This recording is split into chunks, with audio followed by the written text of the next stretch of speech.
They said she was born wrong, that the moon itself had turned its back the night Seraphina Vale drew her first breath. An entire pack, blood, bone, and oath, decided one girl carried enough darkness to damn them all. So they dragged her to the border, carved a mark into her shoulder, and told her to walk until the cold took her. She walked, but the cold never did.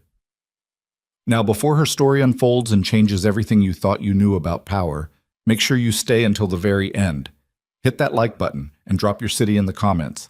Let me know where my people are watching from tonight. The wind had teeth.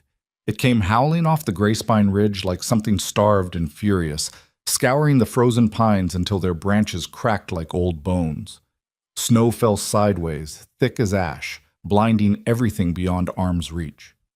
Somewhere beneath that white violence, a narrow trail twisted through the borderlands, a path no sane wolf would walk. Not in winter, not at night, not alone. Seraphina Vale walked it anyway. She moved with her head ducked low, her thin cloak snapping behind her like a torn flag. Frost crusted her eyebrows. Her lips had split sometime around dusk, and the blood had frozen there, a dark smear she no longer bothered wiping.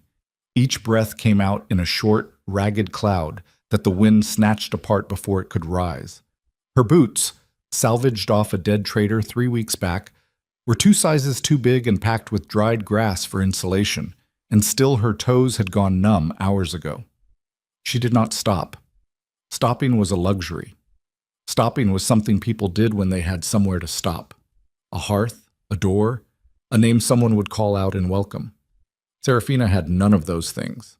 What she had was a body that refused to quit, lungs that kept pulling air even when the air was sharp enough to cut, and a stubbornness so deep it had become indistinguishable from her spine. The Grayspine borderlands were the edge of everything, the ragged hem where the great wolf kingdoms frayed into unclaimed wilderness. Nobody governed here. Nobody patrolled. The only law was cold, and cold enforced itself without negotiation. Exiles drifted through like ghosts, most of them dead within a season. Seraphina had lasted 2 years. She did not consider this an achievement. She considered it a sentence she had not yet finished serving. A sharp crack rang through the storm. Not a branch, not ice settling on stone. She stopped mid-stride, every muscle locking tight. Her nostrils flared. Through the overwhelming white noise of wind and snow, she caught it. A scent thread so faint it was barely a whisper. Iron, copper. The hot, unmistakable tang of freshly spilled blood. Her first instinct was to turn around, walk the other way. Whatever was bleeding out there in the dark was not her problem. She had learned that lesson 100 times over. Caring about strangers in the borderlands got you killed, robbed, or worse. The smart play was always to move on. Let the cold do its work. Let the dead stay dead. She stood there for 6 full heartbeats, snow piling on her shoulders. Then she turned toward the blood. The trail dropped sharply through a stand of dead birches, their white bark peeling in long strips that fluttered like warnings. The blood scent thickened with every step. Not one source, but many. Multiple bodies, a fight, or something worse. Seraphina crouched low as she reached the edge of a shallow ravine and looked down. 7 wolves lay dead in the snow. 6 of them wore matching black leather armor, the kind she had seen on military scouts.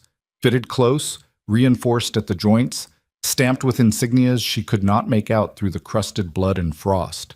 They had died hard. One was nearly split in half. Another lay face down with 3 arrows still jutting from his back. A third had crawled 10 feet from the main carnage before whatever strength he had left gave out, leaving a long red smear across the white ground. The 7th body was different. He lay at the center of the killing ground, slumped against a fallen log like a man who had run out of walls to put at his back. No armor, just a heavy traveling coat, now shredded and soaked dark. A sword lay half buried in snow beside his right hand, the blade still wet. His face was turned to the sky, eyes closed, and for a moment Seraphina thought he was already gone. Then his chest moved, one shallow, hitching breath, then another. The kind of breathing that happened when the body was still fighting, but the mind had already started letting go. Seraphina slid down the embankment, her boots sending a small avalanche of snow ahead of her. She crossed the killing ground quickly, stepping over the dead without looking at them. Up close, the wounded man was worse than she had guessed. A deep slash ran from his left shoulder across his chest, the kind of wound that would have killed a human outright. His left leg was bent at a bad angle below the knee. Blood seeped from a puncture wound in his side, slow and dark, the kind that meant something vital was leaking. She knelt beside him and pressed 2 fingers to his throat. His pulse was there, barely, a thin, thready flutter that said he had minutes, not hours. "Hey!" She slapped his cheek lightly. "Open your eyes!" Nothing. She slapped harder. "I said open your eyes. You don't get to die until I say so." His eyelids twitched. Then slowly, with visible effort, they dragged open. The eyes beneath were dark gray, almost silver, clouded with pain but still tracking. They found her face and held. "Who?" His voice was a dry rasp, barely audible over the wind. "Nobody," Serafina said. "Nobody who matters. Can you move?" He tried to shift his weight, and a sound came out of him. Low, involuntary, the sound of a man whose body had become a landscape of broken things. His jaw clenched hard enough that she heard his teeth grind. "That answers that," she muttered. She looked around the ravine, calculating. The storm was getting worse. Staying here meant freezing to death beside a pile of corpses. Moving him could kill him faster than the cold would. Neither option was good. She had spent 2 years choosing between bad options. She was efficient at it by now. "There's a cabin," she said, more to herself than to him, "half a mile east, old mining shelter. If I can get you there, you might live through the night." His eyes searched her face. "Why?" "Don't ask me questions I can't answer." She stood and surveyed the dead scouts again, this time with purpose. From the nearest body, she stripped a heavy wool cloak, still mostly dry where it had been pinned beneath the corpse. From another, she pulled a leather belt and a canteen that sloshed when she shook it. She worked fast, her hands steady despite the cold. Her movements practiced with the grim economy of someone who had scavenged from the dead before and lost whatever squeamishness she might have once possessed. She came back to him and crouched. "This is going to hurt." "Already hurts, but it's going to hurt worse. I need to bind that chest wound before I move you, or you'll bleed out in the snow. Bite down on something." He did not bite down on anything. He just watched her with those silver-gray eyes as she tore a strip from the dead scout's cloak and pressed it hard against the chest wound. His whole body went rigid. A vein stood out on his temple like a cord. But he did not scream. He made no sound at all, and somehow that was worse. "You're either very tough or very stupid," Serafina said through her teeth as she wound the binding tight. "Both," he managed, "depending on the day." She almost smiled. Almost. "Save your breath. You're going to need it." Getting him upright took everything she had. He was big, not just tall, but heavy with the kind of dense muscle that came from years of training, not labor. Dead weight made it worse. His left leg could not bear any load, so she hauled his arm across her shoulders and became his crutch, his balance, his second spine. The difference in their size was almost absurd. She was not small, but next to him she looked like a sapling propping up an oak. They made it 10 steps before he stumbled and nearly dragged them both down. She caught him, barely, her knees buckling under the sudden shift. Snow swirled around them in a white cyclone.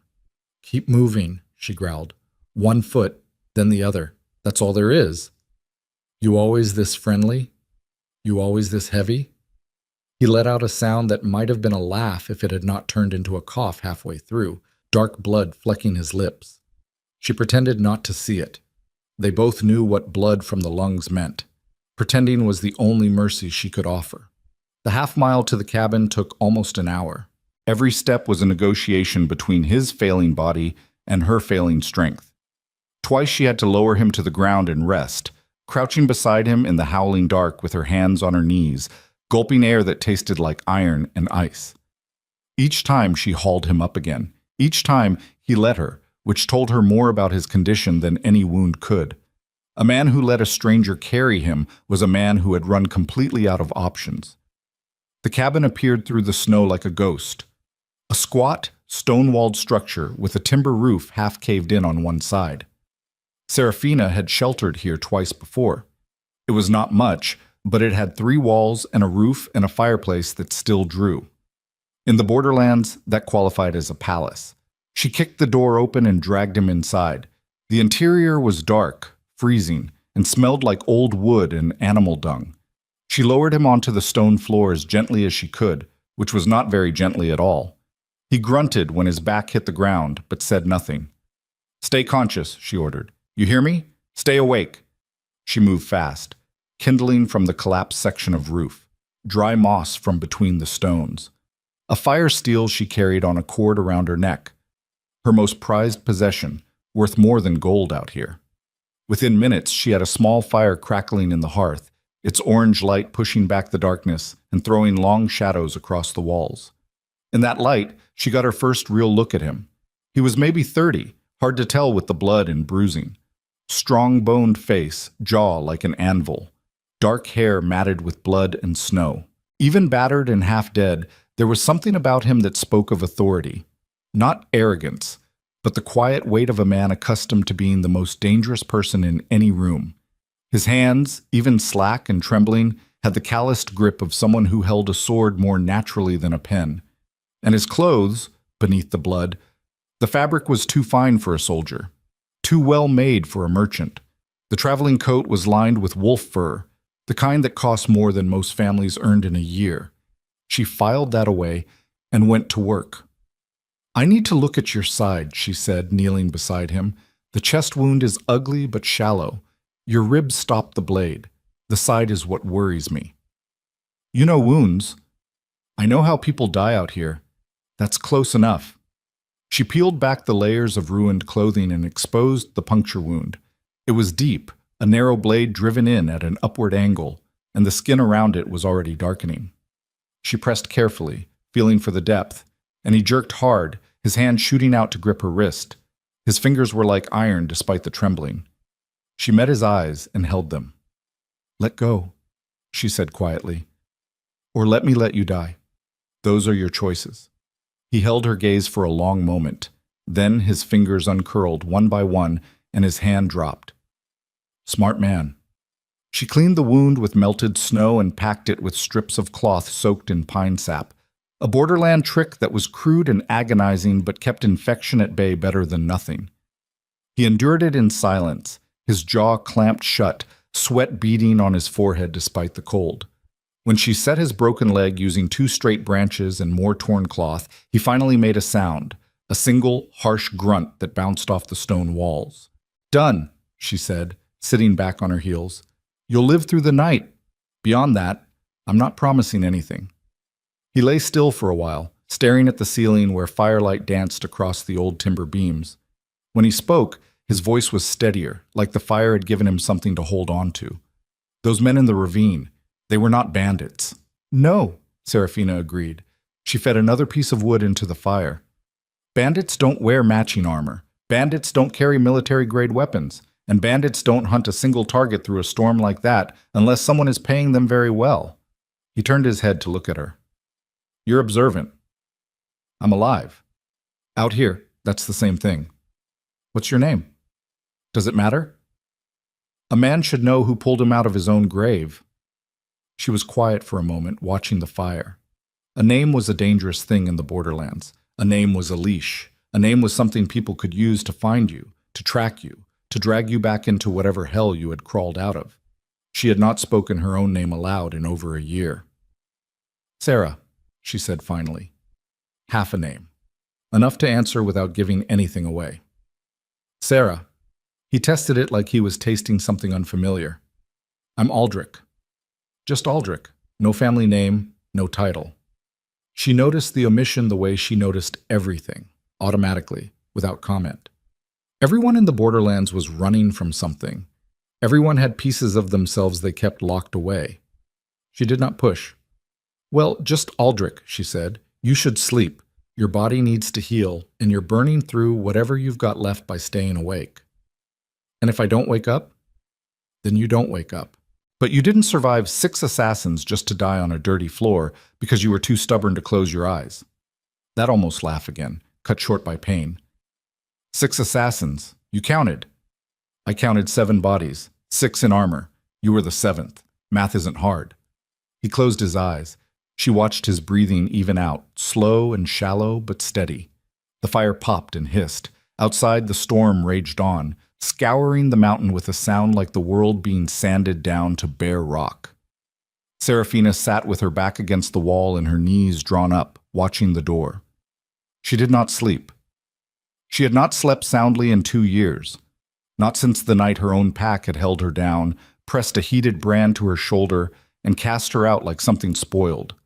The scar was still there, a raised ridge of ruined skin in the shape of her former pack's rejection mark. She touched it sometimes without thinking, the way a tongue keeps finding a broken tooth. She should not have stopped for him. She knew that. Every survival instinct she had cultivated through 2 brutal years of exile screamed that this was a mistake. He was wounded, which made him a burden. He was being hunted, which made him a target. And whoever had sent those 6 armed wolves to kill him would send more when the first group did not return. She watched the fire eat its way through the wood and thought about the mathematics of compassion. How much of yourself could you give away before there was nothing left? Whether kindness in a place like this was courage or just a slower form of suicide. She stayed. Dawn came gray and grudging, the storm finally spinning itself into a sullen wind that pushed low clouds across the peaks. Serafina had kept the fire alive through the night, feeding it with careful rations of wood, and the cabin held a fragile warmth that made the cold outside seem like a separate country. Aldrich woke with a groan that he tried to swallow and failed. His eyes opened, found the ceiling, then found her sitting exactly where she had been hours ago. "You didn't sleep," he said. "Somebody had to watch the door." "You were watching for them, the ones who sent the assassins." She stood, ignoring the protest of her stiff joints, and moved to check his wounds. "I was watching for anything. Out here, everything is trying to kill you. The cold, the wolves, the terrain. Other people are just one more item on the list." She unwound the chest binding carefully. The wound looked better, still angry and red, but no longer seeping. The pine sap was doing its work. She nodded to herself and rewrapped it. "You need water," she said, "and food, if I can find any. Don't try to move." "Where would I go?" "Nowhere, with that leg. That's my point." She slipped outside into the gray morning. The world was blanketed in fresh snow, everything softened and silenced, and for a moment she stood in the doorway and let the cold press against her face like a hand. Then she moved. She found water in a stream 50 yards from the cabin, flowing fast enough that it had not frozen through. She filled the canteen and scouted the area, moving in a wide circle around the shelter. No tracks, no scent trails. The storm had buried everything, including whatever path she and Aldrich had carved the night before. That was good. That bought them time. On her way back, she set 2 rabbit snares using wire she carried coiled around her belt. If they were lucky, they would eat today. If not, they would manage. She had gone longer than a day without food plenty of times. When she returned, Aldrich was propped up on one elbow, examining the makeshift splint on his leg with the expression of a man inspecting poor craftsmanship. "Don't touch it," she said from the doorway. "It's not set properly. The bone needs to be aligned about 2 degrees. It's set well enough to keep you from losing the leg. If you want a surgeon, you're about 200 miles in the wrong direction. Drink." She tossed him the canteen. He caught it one-handed, good reflexes, even half destroyed, and drank. When he lowered it, he watched her as she crouched by the fire and added more wood. "You live out here," he said. Not a question. "I exist out here. Living implies something more intentional." "For how long?" "Long enough." "What pack?"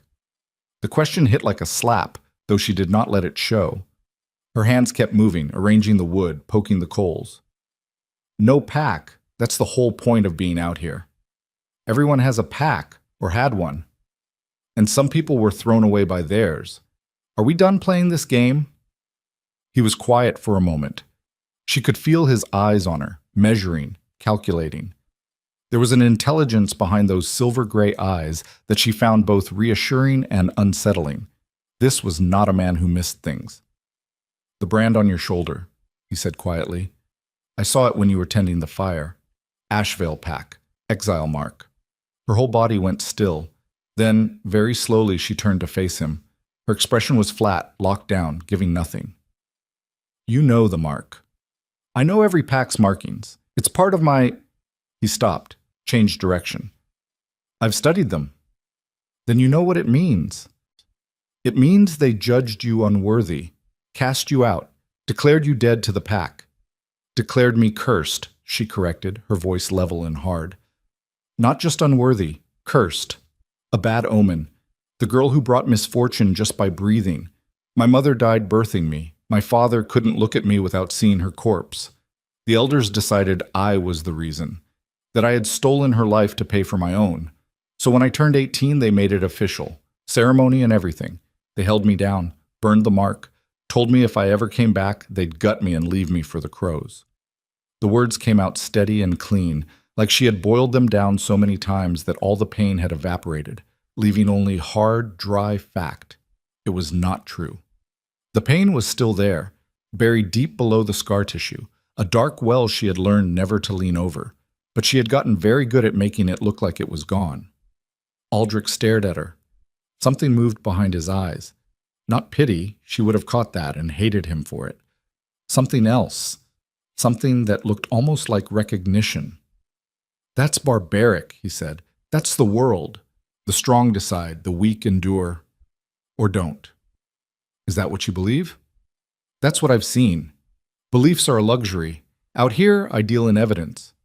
He leaned back against the wall, wincing as his wounds protested. And what has the evidence taught you? She looked at him for a long time. The fire crackled between them, throwing sparks toward the ruined ceiling. That nobody comes for you, she said. That the only rescue that arrives is the one you build with your own hands.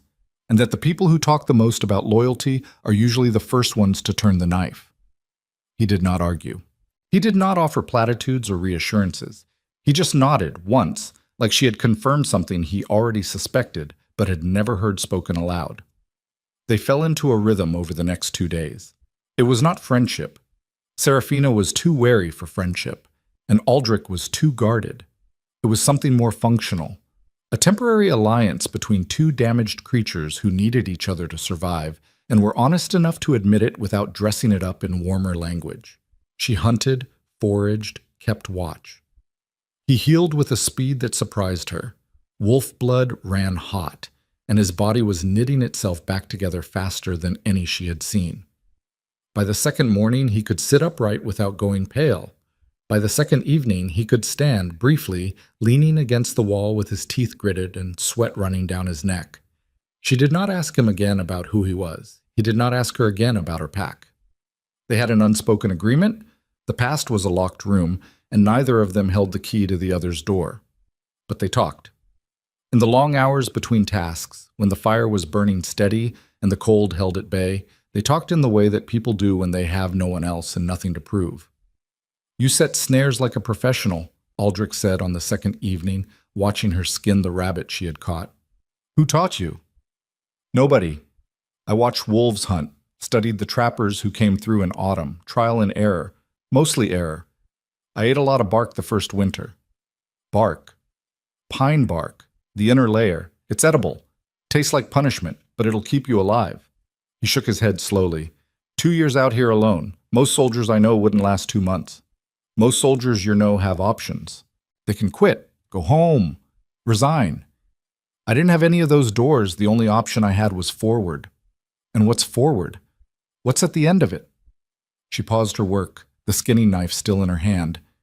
I used to think about that. Used to tell myself I was heading somewhere, some village that would take me in, some pack that didn't care about brands and curses, a place where I could stop running. And now? Now I think forward is just a direction, not a destination. You keep walking because the alternative is lying down in the snow. There doesn't have to be a point, there just has to be a next step. He watched her for a long moment, his expression unreadable. That's either the saddest thing I've ever heard or the bravest. Probably both. Most true things are. On the third morning, everything changed. Serafina was returning from the stream when she heard them. Hoofbeats, distant but closing fast, coming from the south. She dropped the water and ran, bursting through the cabin door with enough force to bang it against the wall. "Riders," she said. "South Trail, 6, maybe 8, moving fast." Aldrich's reaction was immediate and revealing. He did not panic. He did not ask questions. He pushed himself to his feet, his legs still bad but weight-bearing now, and moved to the window with the focused efficiency of a man who had faced ambush before. He peered through the gap in the shutters for 3 seconds, then exhaled. "Not assassins," he said. "Those are my people." "Your people." "Royal trackers. They've been searching for me." The word hit her like cold water. Royal. She looked at him, really looked at him, and felt the pieces rearranging themselves. The fine clothes beneath the blood, the authority in his bearing, The way he had known her pack's brand on sight, the fighting skill that had allowed him to kill 6 armed assassins before going down. "Who are you?" she asked, though something in her gut already knew the answer. He turned from the window and met her eyes. There was no evasion in his face now, no careful misdirection, just a man standing in the ruins of his disguise. "My name is Aldrich Thorne. I am the king of the Iron Veil Dominion." The words dropped into the cabin like stones into still water. Seraphina felt them ripple through her. Shock, then understanding, then something colder. The Iron Veil Dominion, the most powerful wolf kingdom on the continent, and its king had been lying on her floor for 3 days, drinking her water, eating her rabbits, telling her his name was just Aldrich. "You lied to me." "I withheld. There's a difference." "Not where I come from." "Sarah?" "No." She stepped back. The distance between them was only a few feet, but it might as well have been a canyon. "You should go to your people. Your leg can bear it now. You'll make it." He frowned. "Come with me. You saved my life. Let you what? Repay me? Reward the good little exile for her service?"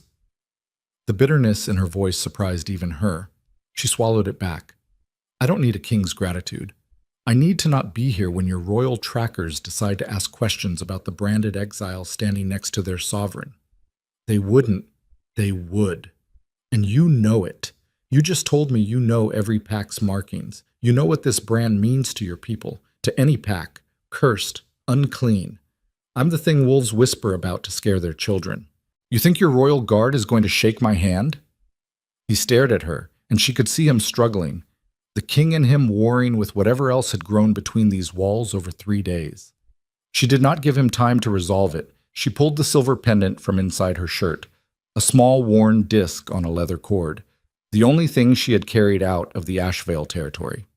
Her mother's pendant, the one thing in the world that still tethered her to a history that was not entirely made of pain. She pressed it into his palm and closed his fingers around it. "What? So you remember," she said, "that someone out here didn't need a title to do the right thing. That's worth more than any reward." She heard the hoofbeats growing closer, voices calling out, the organized commotion of a search party that had finally found its target. She had minutes at most. "Sarah, wait!" She was already moving. She grabbed her cloak, her fire steel, her skinning knife, the entire inventory of her life, small enough to carry in 2 hands. She went to the back wall where a section of timber had rotted through, creating a gap just wide enough to squeeze through. "Don't," he said. The word was not a command. It was something rawer than that. She stopped at the gap and looked back at him one last time. The king of the most powerful dominion on the continent, standing in a ruined cabin on a broken leg, holding a dead woman's pendant, asking an exile not to disappear. "Goodbye, just Aldrich," she said. Then she slipped through the gap, and the snow swallowed her whole. Aldrich stood in the empty cabin for a long moment, the pendant warm in his fist. Outside, the voices of his trackers grew louder, boots crunching through snow, someone calling his name with the desperate relief of men who had expected to find a corpse. The door burst open and Commander Theron was there, tall, weathered, loyal to the marrow, with 6 armed wolves behind him. His eyes swept the cabin, cataloging everything in a heartbeat. The makeshift medical supplies, the fire still burning, the 2 sets of boot prints. "Your Majesty," Theron breathed. "Thank the stars, we thought—" "I need a report," Aldrich said, cutting through the relief like a blade. "The 6 men who attacked me. I need to know who sent them. I need names, Theron. Theron's expression shifted. He recognized that tone. Every man who had served the king recognized it, the flat, arctic calm that meant someone was about to answer for something. We recovered the bodies at the ravine, Majesty. The armor has been stripped of insignias, but our scouts identified the metalwork. Forged in the capital. High-grade military issue, the kind only issued to the noble house's private guard. Theron nodded slowly. Lord Renwick's forge marks specifically. And Lord Hargreaves' weaponsmith produced the crossbow bolts we pulled from 2 of the corpses. Aldrich's hand tightened around the silver pendant until the disc bit into his palm. Renwick, Hargreave. 2 of the most powerful noble houses in the Ironvale Dominion. Men who sat at his council table. Men who drank his wine, ate his salt, swore fealty to his throne twice a year on the solstice. Men who had sent assassins to murder him on a frozen mountain. There's more, Theron said, his voice dropping. While you were missing, Lord Renwick called an emergency session of the Noble Council. He proposed a motion to declare you dead and begin succession proceedings. Lord Hargreaves seconded it. How quickly? Unseemly quickly, Majesty, as if they were prepared. Because they were. Aldrich limped to the doorway and looked out at the snow-covered mountains.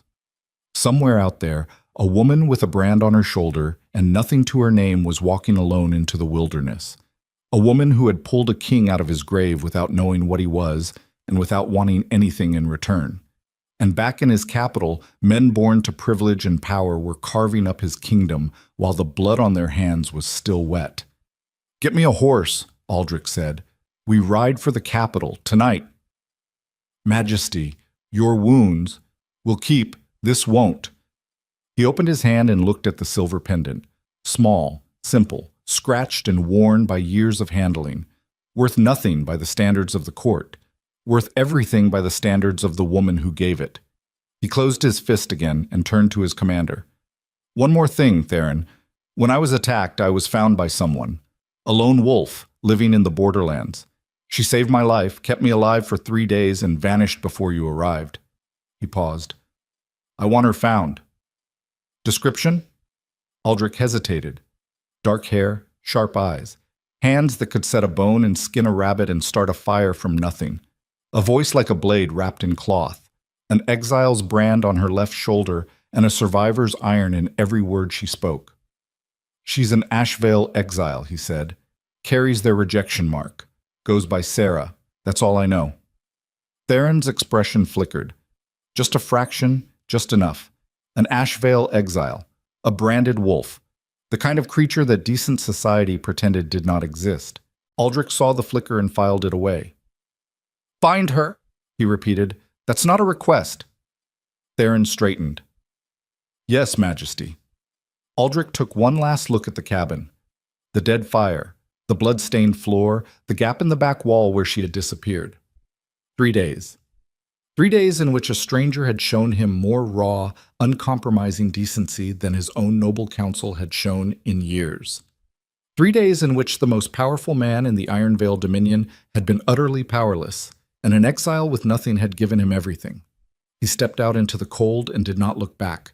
But as the trackers brought the horses around and the party prepared to ride south toward the capital, Aldrich could not shake the echo of her voice, the flat certainty of a woman who had been stripped of every comfort and every illusion and had somehow kept walking. Nobody comes for you. The only rescue that arrives is the one you build with your own hands. She was wrong about that. She just did not know it yet. Because the king of the Ironvale Dominion owed a debt now, and Aldrich Thorne was not a man who left his debts unpaid. He would find her. He would find the men who tried to kill him. And before this was finished, every lord who had conspired in the shadows was going to learn what happened when you tried to bury a king and he clawed his way back out of the grave. The horses plunged south through the snow, and behind them the borderlands closed like a wound, swallowing the cabin and the blood and the trail of a woman who had already disappeared into the white. And 300 miles to the south, in the gilded halls of the Ironvale capital, Lord Renwick poured himself a glass of aged wine and smiled at Lord Hargreave across a table littered with maps and sealed documents. No word from the team, Hargreave said, drumming his fingers on the mahogany. It's been 4 days. The storm delayed everything. The mountains are impassable in weather like that. Renwick sipped his wine with the unhurried calm of a man who believed his plans were proceeding flawlessly. By now, the king is frozen meat on a mountainside. The trackers will find a body, eventually, or they won't. Either way, the throne sits empty, and empty thrones don't fill themselves. The succession motion will pass by week's end. I've secured 9 of the 12 council votes. The remaining 3 will fold once they realize the alternative is standing against a unified majority. Renwick set down his glass and leaned forward. By the new moon, one of us will sit on the Thorn throne, and the first order of business will be clearing out the rest of the old regime's loyalists. Hargreaves stopped drumming. You said one of us. A figure of speech. Was it? The 2 men regarded each other across the table. The candlelight caught the sharp edges of their faces, and for a moment the polished veneer cracked just enough to show what was beneath. 2 predators who had allied against a common threat, but had not yet decided which of them would eat the other when the threat was gone. We should hear from the mountains by morning, Renwick said smoothly, filling the silence. Once we have confirmation, we move forward, together. He raised his glass. Hargreave, after a beat, raised his. They drank, and neither of them knew that the king they had tried to bury was already riding south with murder in his eyes, a dead woman's pendant in his fist, and a debt that was going to tear their world apart. The gates of the Iron Vale capital split open at midnight, and the sound they made was the sound of a kingdom learning that its king was not dead. Aldrich rode through at the head of 7 riders, his broken leg strapped rigid against the saddle, his torn coat still crusted with blood he had not bothered to wash. He had refused a litter. He had refused a healer on the road.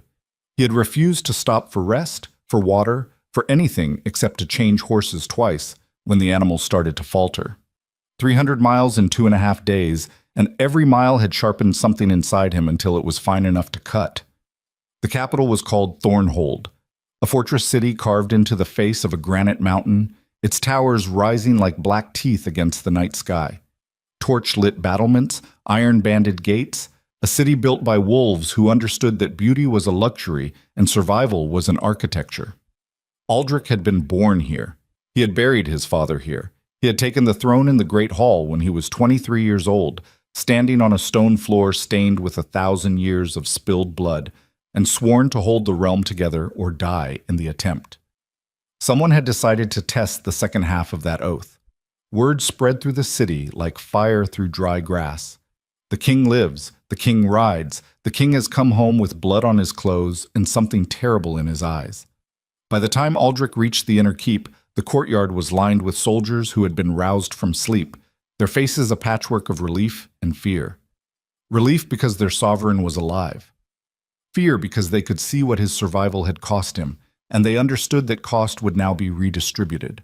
Commander Theron dismounted first and held the king's horse, while Aldrich swung his bad leg over the saddle and dropped to the cobblestones. The impact sent a bolt of pain from his ankle to his hip. He absorbed it the way he absorbed everything, without flinching, without sound, storing it somewhere deep where it could be converted into fuel. "Where is Renwick?" Aldrich asked. "His estate, Majesty. He retired after the evening council session." "And Hargreave?" "The same. They've been holding joint dinners every night since your disappearance. The servants report joint dinners." Aldrich's voice was flat. "How civilized." He limped across the courtyard toward the keep's main entrance. Soldiers parted before him like water. At the top of the steps, a figure waited. A tall woman with close-cropped gray hair and the bearing of someone who had been managing crises since before Aldrich could walk. "Lady Marin," Aldrich said. "Your Majesty." Her eyes swept his injuries with clinical efficiency. "You need a surgeon. I need my council chamber. I need the treasury records from the last 6 months, and I need Lord Renwick and Lord Hargreave dragged out of their beds and brought to me within the hour, in that order." Aldrich. She used his name deliberately, the way she had when he was a boy and she was his father's chief advisor. "You can barely stand." "Then I'll sit." "The chamber. Marin, now." She held his gaze for a 3 count. Then she turned and began issuing orders with the rapid precision of a woman who knew the difference between battles worth fighting and walls worth walking around. The council chamber was a circular room at the heart of the keep, its walls lined with maps and its ceiling lost in shadow above the reach of the torchlight. A round stone table dominated the center. The thorn table, older than the kingdom itself, carved from a single block of granite hauled out of the mountain's core. 12 chairs surrounded it. Aldrich took the one at the north position, the king's seat, and lowered himself into it with a controlled exhale that Theron pretended not to hear. "Close the doors," Aldrich said. "Nobody enters without my word. Not servants, not healers, not anyone." Theron obeyed. The heavy oak doors swung shut with a sound like a vault ceiling. Aldrich sat in the silence for a moment, his hands flat on the cold stone table. The silver pendant hung against his chest beneath his ruined shirt. He could feel it there, a small weight with a gravity that had nothing to do with metal. He thought about the woman who had given it to him, the flatness in her voice when she described being held down and branded, the steadiness of her hands when she packed his wounds with pine sap, while a blizzard tried to tear the cabin apart. The way she had looked at him when he told her who he was, not with awe or deference, but with something close to disappointment, as if being a king made him less interesting than being a man. Nobody comes for you. The only rescue that arrives is the one you build with your own hands. She had believed that, completely. And out in the borderlands, where the kingdom's power evaporated like breath in cold air, she had been right. Nobody had come for her. Nobody had come for the dozens, maybe hundreds of exiles scattered across those frozen wastes. Wolves cast out by their packs for reasons that ranged from genuine transgression to pure superstition. His kingdom, his responsibility, his blind spot. The doors opened 40 minutes later. Lord Renwick entered first. He was a lean man in his 50s, silver-haired, with the elegant bearing of old money and the careful eyes of a professional liar. He wore a velvet dressing robe and an expression of calculated shock that he had clearly been rehearsing during the walk from his estate. "Your Majesty." Renwick dropped to one knee, his voice pitched perfectly between relief and reverence. "We feared the worst. When the storms took you—" "Get up," Aldrich said. Renwick rose. Behind him, Lord Hargreave shuffled in, broader, rougher, a blunt instrument where Renwick was a scalpel. He had not bothered with shock or reverence. His face was the controlled blank of a man doing rapid calculations behind a stone wall. "Sit," Aldrich said. They sat. The stone table stretched between them like a frozen sea. Theron took a position by the door, his hand resting on the hilt of his sword in a way that could be read as ceremonial, but was not. Aldrich let the silence build. He was good at silence. He had learned it from his father, who used to say that a king's most dangerous weapon was not his army or his treasury, but his ability to let a room fill with quiet until the people in it started drowning in their own thoughts. Renwick broke first. They always did. The talkers, the smooth ones, the men who filled silence the way they filled wine glasses, compulsively, because emptiness terrified them. "Your Majesty, permit me to express the Council's profound relief at your safe return. When the search parties found no trace, you called a succession vote." The words landed like an axe on a chopping block. Renwick's mouth was still open from his interrupted sentence. He closed it, recalibrated, and opened it again. "A precautionary measure, Majesty. The kingdom required stability. With no heir and no confirmed— 4 days, Renwick. I was missing for 4 days, and you moved to declare me dead and divide my throne. 4 days. The council was in turmoil. The people were frightened. Someone had to what? Aldrich's voice had not risen. It had gotten quieter, which was worse. "Step in? Take charge? Which one of you was going to make that sacrifice?" Hargreave spoke for the first time. "It wasn't like that." "Then tell me what it was like. I'm curious. I'm sitting here with 2 broken ribs and a leg that was set by a stranger in a cabin, and I'm very curious about what was happening in my capital while I was bleeding on a mountain." Hargreave met his eyes. Of the 2 conspirators, Hargreave was the more dangerous, not because he was smarter, but because he was less afraid. Renwick would fold if the pressure got high enough. Hargreave would dig in. "You disappeared without a guard escort on a route through the most dangerous terrain in the Dominion," Hargreave said. That's not governance, that's recklessness. We responded to a crisis that you created.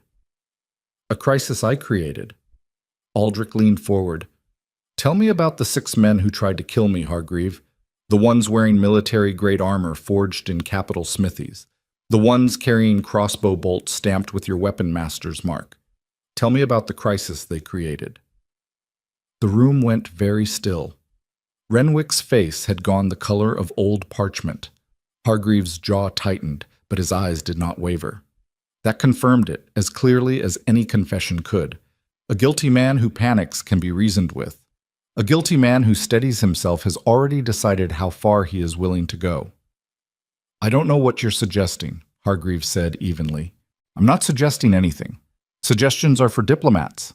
I'm telling you that I have the bodies. I have the armor. I have the forge marks. And before this night is over, I will have statements from every smith, every armorer, and every guard captain in your houses detailing exactly who ordered what and when. Those men could have stolen the equipment, Renwick said quickly. Deserters, perhaps, or mercenaries who purchased matching armor from 2 different noble forges, carrying coordinated assault weapons, intercepting me on a route that was decided 3 days before I left and known only to this council. Aldrich paused. Do you want to keep going, Renwick? Because every word you say is making this worse, and it's already very bad. Renwick closed his mouth. Aldrich looked between them. 2 men he had known for years. 2 men who had sat at this table and debated policy, allocated resources, argued over taxation and border disputes. Men who had eaten his food and sworn his oaths and smiled at him across banquet halls while quietly building the machinery of his assassination. He tried to locate surprise somewhere inside himself and found only a cold, settled weight. This was the lesson the Borderlands had taught him, delivered through the mouth of a woman who had lost everything. The people who talk the most about loyalty are usually the first ones to turn the knife. Here is what is going to happen, Aldrich said. You will be confined to your estates under armed guard pending a full investigation. Your private guards will be disarmed. Your financial records will be seized. Every member of your households will be questioned. You can't, Renwick started. I can. I am. And if either of you attempts to leave the capital, contact your co-conspirators, or destroy evidence, I will treat it as a confession and act accordingly. He paused. Do you understand the word accordingly, Lord Renwick? Do you need me to translate it into language your family has been speaking for generations? It means I will do what Thorns have always done to traitors. Renwick's composure cracked. Not a dramatic collapse, just a fracture line running through the careful mask, enough to show the fear beneath. Aldrich, be reasonable. We can discuss. We are done discussing. Theron. The commander stepped forward. Majesty. Escort Lord Renwick and Lord Hargreave to their estates. Post 8 guards on each residence. No one in or out without my seal. Theron moved toward the 2 lords. Renwick stood slowly, his face working through a sequence of emotions that ended at something between resignation and fury. Hargreave rose with more control, straightening his coat, adjusting his cuffs. The practiced gestures of a man who knew how to look composed while the ground crumbled beneath him. At the door, Hargreave stopped. He did not turn around. You'll need evidence, Majesty. Real evidence. Not forged marks and circumstantial connections. And while you are hunting for it, we will not be idle. Is that a threat, Hargreave? Now he turned. It's advice. From a man who has survived 4 kings and expects to survive a 5th. He walked out. Theron's guards fell in around both lords, their boots ringing on the stone corridor. The doors closed. Aldrich sat alone at the thorn table. His hands were shaking, not from fear, from the sustained effort of holding himself still and steady, while every instinct screamed at him to end this faster, harder, with less restraint. He wanted to break something. He wanted to go back to the Borderlands and find that cabin and sit in front of a fire that smelled like pine sap, while a woman with steady hands told him the truth about the world without caring whether he wanted to hear it. Instead, he opened his fist and looked at the silver pendant. Small, worn, worthless by every measure his court understood. She had given him the only thing she owned. He closed his fist and stood, ignoring the lightning bolt of pain in his leg, and crossed to the window. The capital spread below him in the torchlight, towers and walls and streets, and thousands of sleeping wolves who had no idea how close their kingdom had come to being gutted from the inside. And beyond the city, beyond the farmlands and the trade roads and the border fortifications, the mountains rose like a wall between the civilized world and the frozen waste where the people his kingdom had thrown away were still trying to survive. "Theron," he said when the commander returned. "The borderlands, the exile settlements. What do we know about them?" Theron frowned. "Very little, Majesty. They're outside our jurisdiction. The exiles who end up there are considered dead." "I know. That's what we tell ourselves. What's the reality?" "Scattered camps, small groups, mostly Omegas, branded and cast out by their packs. Survival rate is low. We've never conducted a formal census because, officially, they don't exist." "They exist." Aldrich's voice carried a weight that made Theron go still. "I know they exist because one of them kept me alive for 3 days with nothing but a fire steel and a skinning knife while my own council was voting on who would replace me." He turned from the window. "I want scouts in the borderlands. Not soldiers. Scouts. Find the exile settlements, map them, count the people, and find the woman I described, the Ashvale exile. Sarah." "You're serious about this?" "I'm serious about all of it, Theron. The investigation, the exile settlements, the woman. This kingdom has been running on assumptions that were never questioned because the people who could question them were thrown into the snow and forgotten. That stops now." Theron studied his king's face. Whatever he saw there went beyond the bruises and the fatigue and the 300 miles of hard riding. Something had shifted in Aldrich on that mountain, something fundamental, and Theron, who had served the Thorn line his entire adult life, recognized it for what it was. Not weakness, not sentiment, a man recalibrating what he was willing to tolerate. "Yes, Majesty," Theron said. "I'll send riders at first light." Aldrich nodded.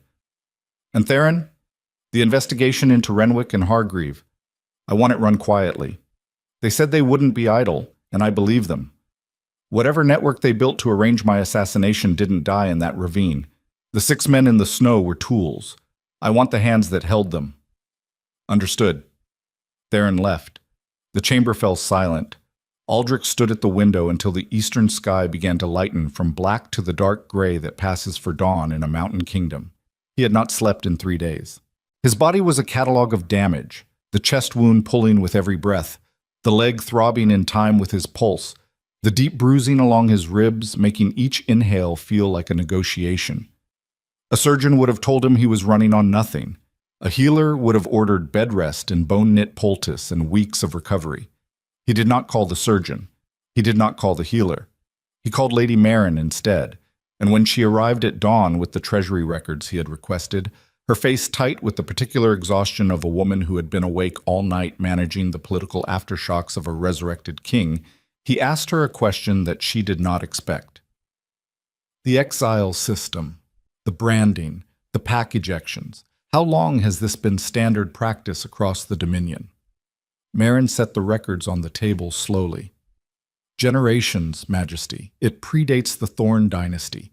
Each pack governs its own membership. The right of expulsion is considered a sovereign pack privilege, codified in— I know what it's codified in. I'm asking you, when was the last time anyone looked at it and asked whether it made sense?" Marin was quiet for a moment. "Never, to my knowledge. It's one of those systems that persists because no one with enough power to change it has ever had reason to care." Aldrich looked at her. "I have reason now. The Ashvale woman. Her name is Sarah, and she was branded and exiled because her mother died giving birth to her, and a group of elders decided that made her cursed. Not criminal, not dangerous. Cursed, and my kingdom, provided the legal framework that allowed it." Marin sat down across from him, her hands folded on the table. She had served 3 Thorn kings. She knew when to push and when to listen. "Changing the exile system would put you at war with every pack in the Dominion," she said carefully. "The noble houses would resist. The pack elders would resist. Even the common wolves. Exile is woven into the social fabric. It's how packs maintain discipline, enforce boundaries, dispose of people who inconvenience them. I was going to say manage social cohesion, but yes, Your version is more accurate, if less diplomatic. Aldrich opened the treasury records and began turning pages. One crisis at a time. First, I proved that Renwick and Hargreave tried to murder their king. Then I burned their network to the ground. Then we talk about exile reform. And the woman? Aldrich did not look up from the records. The woman is not a policy discussion, Marin. The woman saved my life. Finding her is personal. Personal is dangerous for kings. So is being assassinated on a mountain. I seem to be surviving dangerous things lately. Marin watched him for a long moment, then reached across the table and opened the first ledger. Then let me show you what Renwick and Hargreave have been doing with the treasury, because if you want to burn their network, you should know how large the fire needs to be.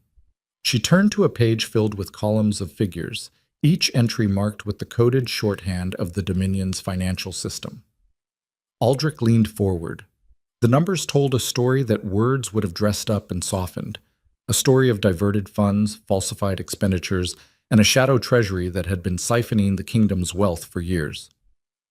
They've been building a war chest, Marin said flatly. Not quickly, not obviously, but steadily over the last 4 years, rerouting border patrol funds. Inflating infrastructure costs and pocketing the difference. Selling military commissions to their allies and recording the payments as charitable contributions. 4 years. At minimum. This is just what I've found in 12 hours. A full audit will take weeks. Aldrich stared at the numbers. 4 years of careful, patient theft. 4 years of smiling at his table while hollowing out the foundations beneath his throne. This was not an impulsive plot. This was strategy, cold, disciplined, and built to survive exposure. Who else? Aldrich asked. Renwick and Hargreave didn't do this alone. No, they didn't. Marin turned to another page. There are at least 5 more council members whose accounts show irregular patterns. I can't confirm involvement yet, but the money flows suggest coordination. 5 more. Aldrich's voice was barely above a whisper. 7 of my 12 council lords. Possibly. Again, I need time to confirm. 7 of 12. A majority. Enough to pass any motion, block any reform, override any royal decree that required council approval. Enough to run the kingdom from behind the throne while the king sat on it like a puppet whose strings were too fine to see. Aldrich stood. He walked to the window again, moving slowly, each step measured against the pain in his leg. Below, the capital was waking. Smoke rising from chimneys, the first merchants opening their stalls, guards changing shift on the walls. An ordinary morning in a kingdom that did not know it was rotting from the inside. Marin, he said without turning, if I move against all 7 at once, what happens? Civil war, or something close to it. Their combined forces outnumber the crown's standing army by a significant margin. And if I move against them one at a time? The others close ranks, destroy evidence, possibly accelerate whatever endgame they had planned. So I'm trapped. You're constrained. There's a difference. A trap has no exit. A constraint has conditions. She paused. You need allies, Aldrich. Real ones. Not the kind who sit at your table, the kind who have nothing to gain from your fall. He turned. Something in her phrasing had caught him, snagged on a thought that had been forming since the borderlands. The exiles, he said slowly. Marin's eyebrows rose. The exiles. The people my kingdom threw away.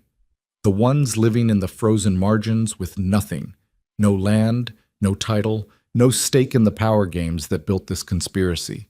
They have no reason to back the noble houses because the noble houses are the reason they were cast out. You want to recruit exiles? I want to find them, talk to them, understand what's been done to them and why. And if some of them are willing to stand with a king who's willing to stand for them, then yes, I want them at my side when this breaks open. Marin stared at him for a long, measured beat. Your father would have called that madness. My father is dead, and his way of doing things produced a council where 7 out of 12 lords felt comfortable planning regicide. She could not argue with that. She did not try. The scouts go out today, Aldrich said. Borderlands, exile settlements, all of them.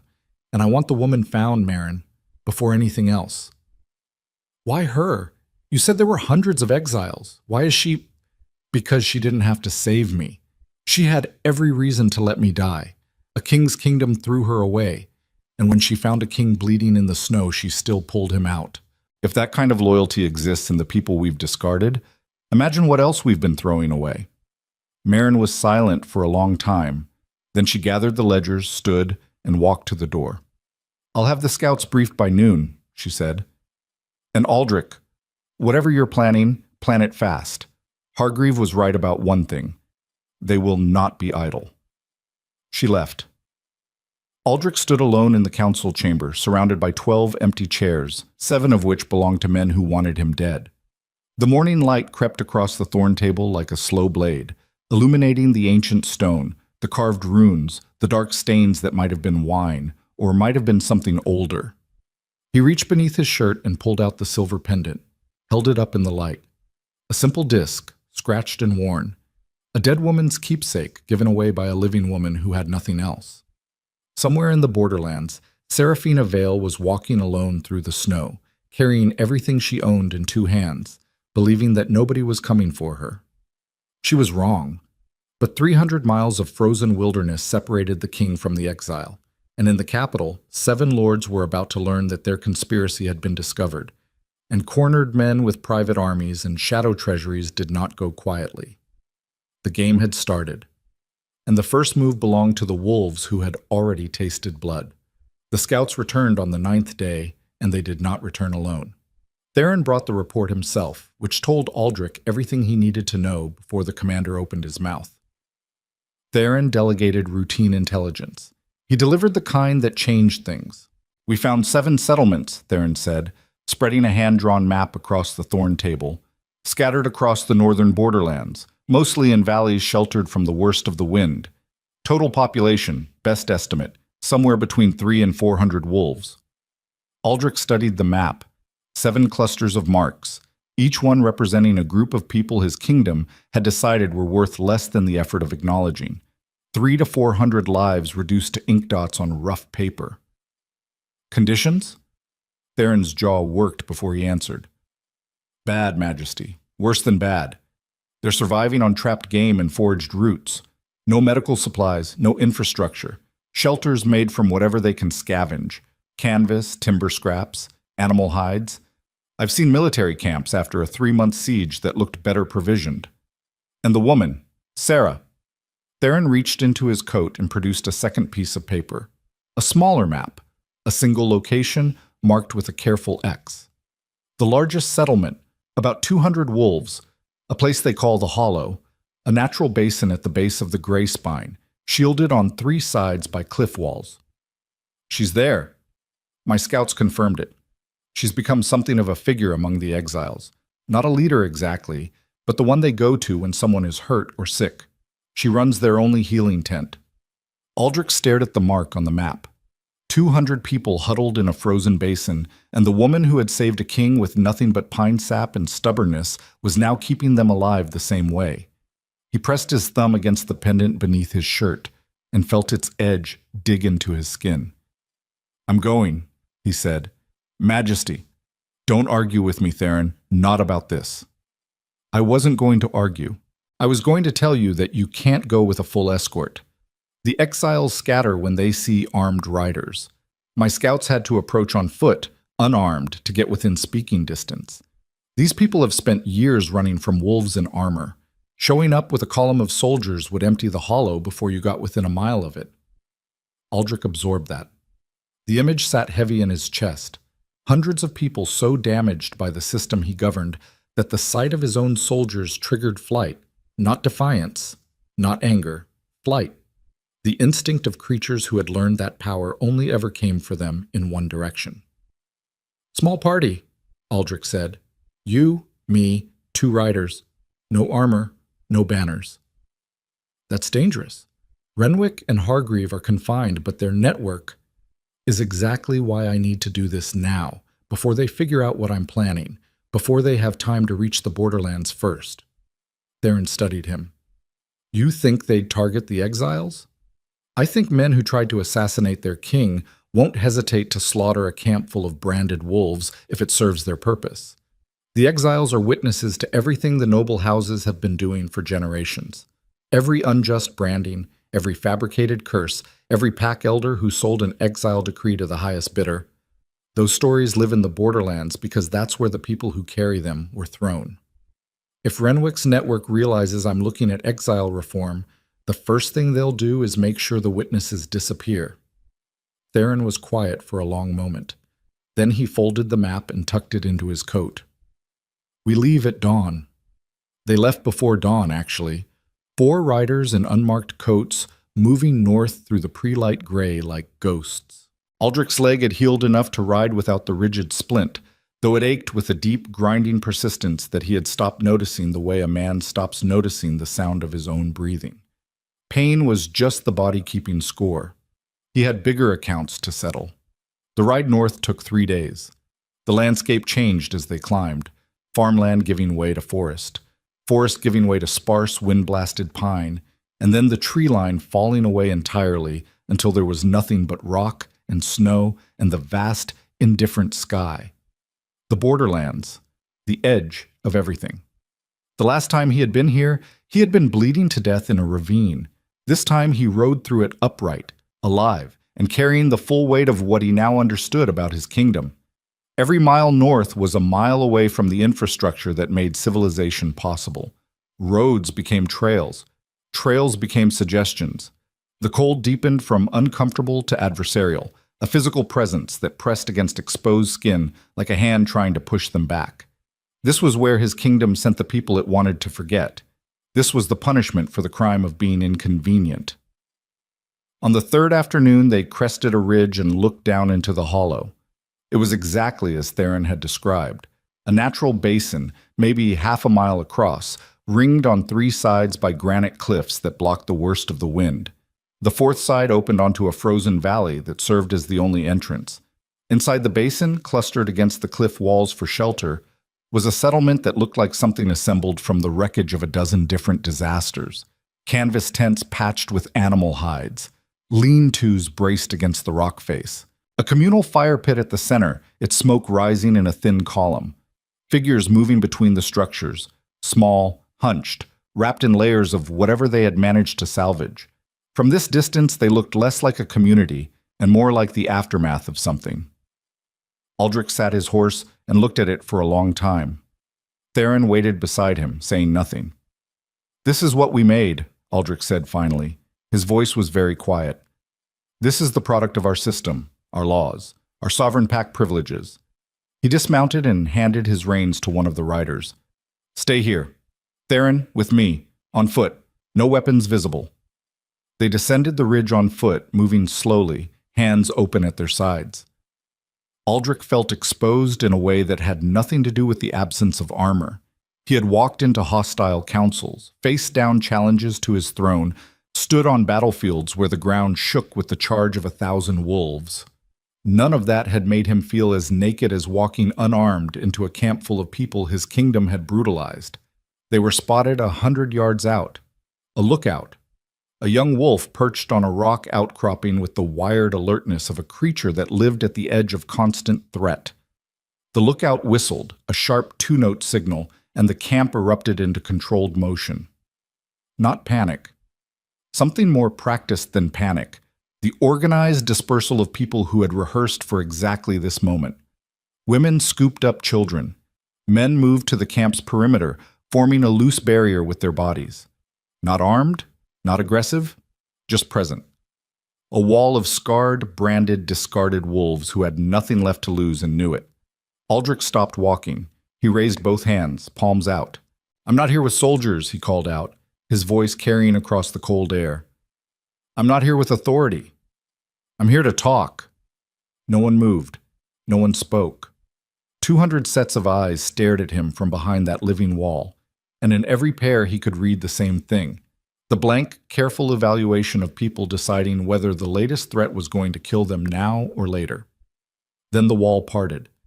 She came through it like she had been expecting him, though her eyes said otherwise. Seraphina Vale, thinner than he remembered, her cheekbones sharper, her dark hair pulled back in a rough braid. She wore a coat made from stitched rabbit pelts over a wool shirt that had been patched so many times the original fabric was almost gone.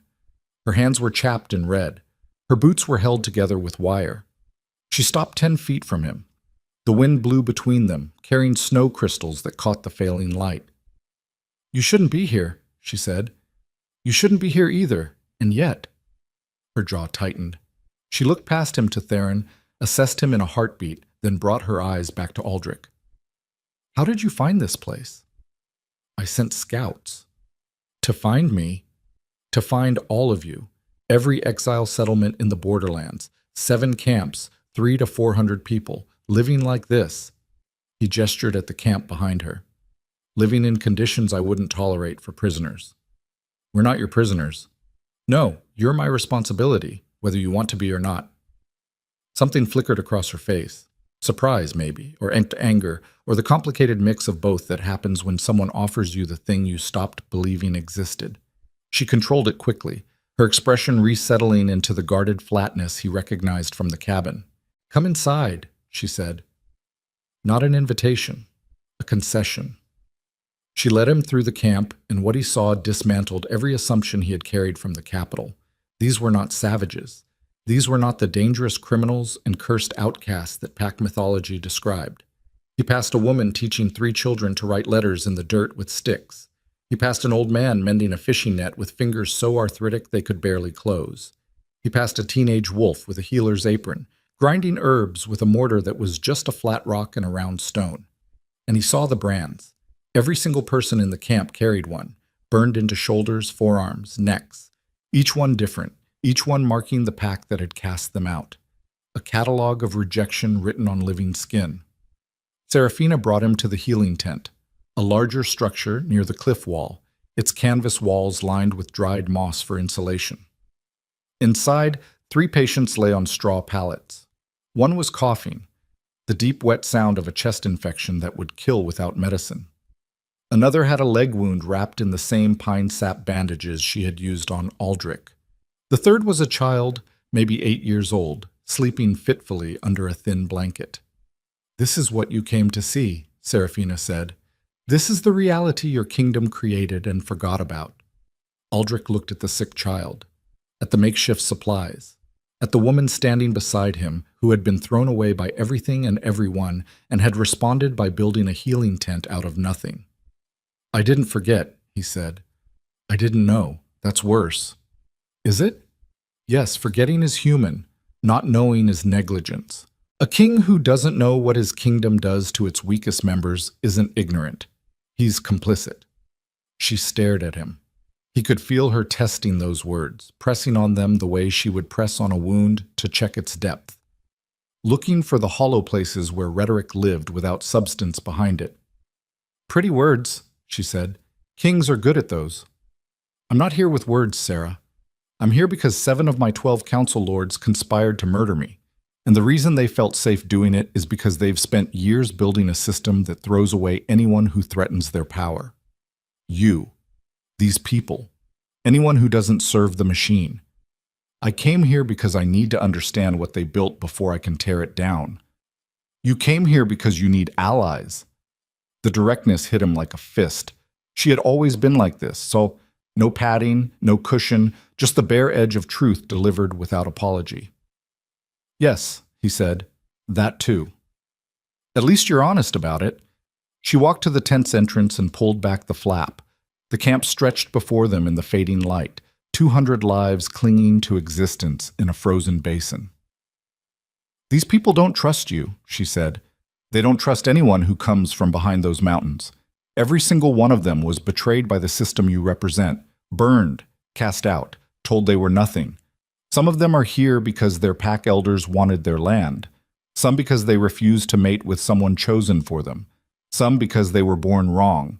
Wrong bloodline, wrong status, wrong parent." Her voice hardened. "And some, like me, because a group of superstitious old wolves decided a newborn baby had murdered her own mother." "I know." "You know the words. You don't know what it feels like to carry a brand that tells every wolf you meet that your own family found you worthless. You don't know what it's like to build something from nothing 6 times because the cold or the raiders or the sickness took it away 5 times before. You don't know. You're right. He cut her off, not roughly, but with a firmness that stopped her mid-sentence. I don't know.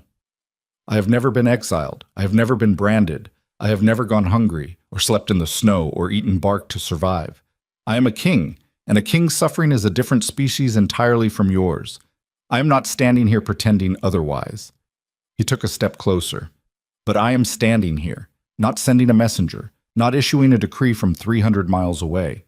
I rode 3 days through the same cold that almost killed me a month ago because I owe a debt to a woman who pulled me out of my own blood, and because the people who tried to murder me are the same people who built the system that put you here.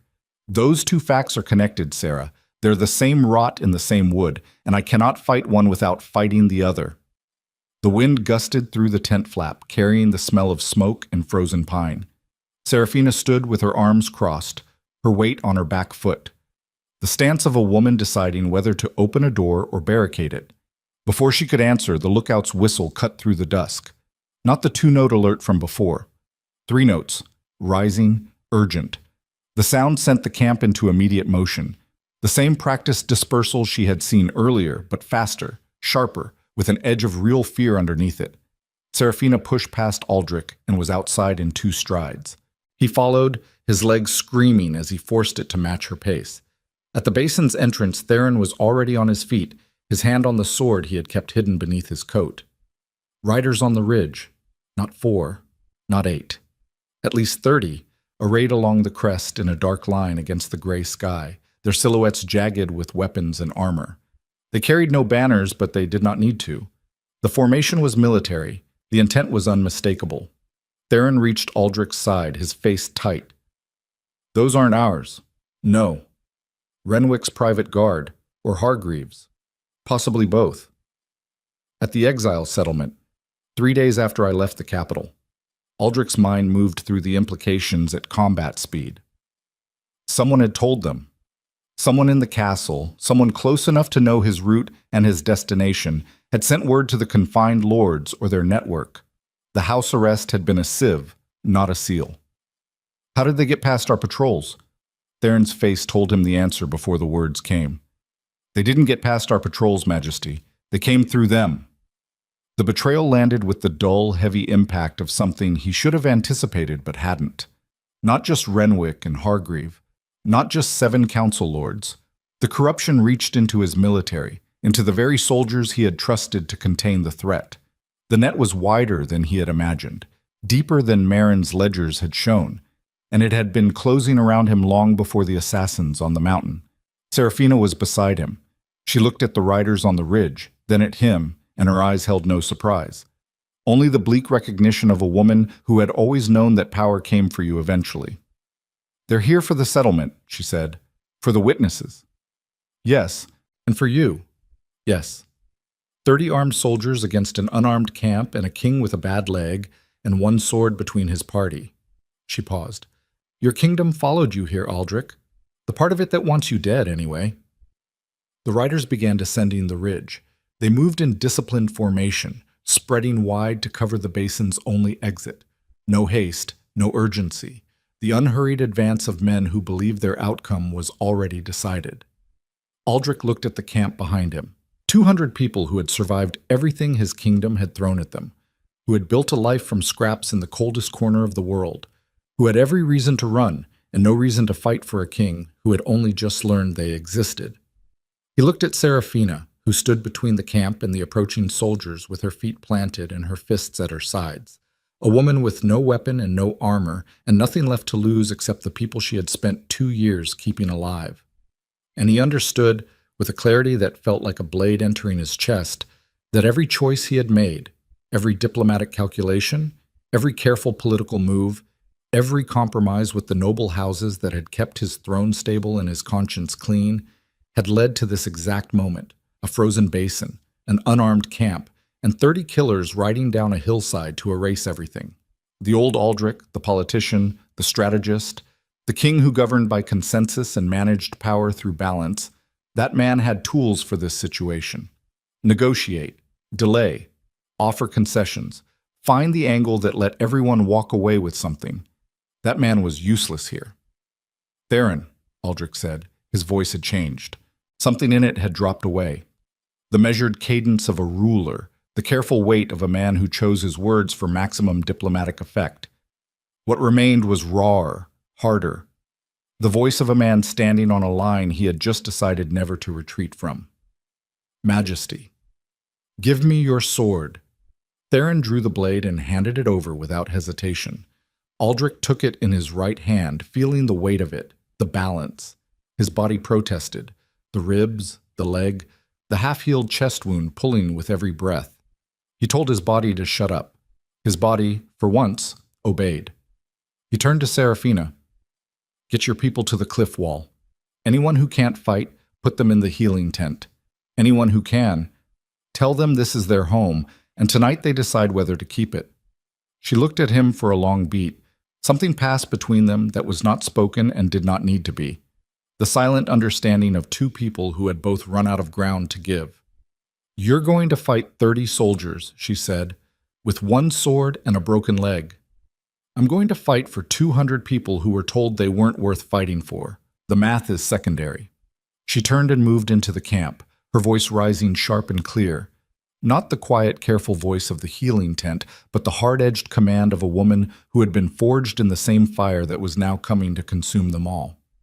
Aldrich faced the approaching riders. They were close enough now that he could see individual faces.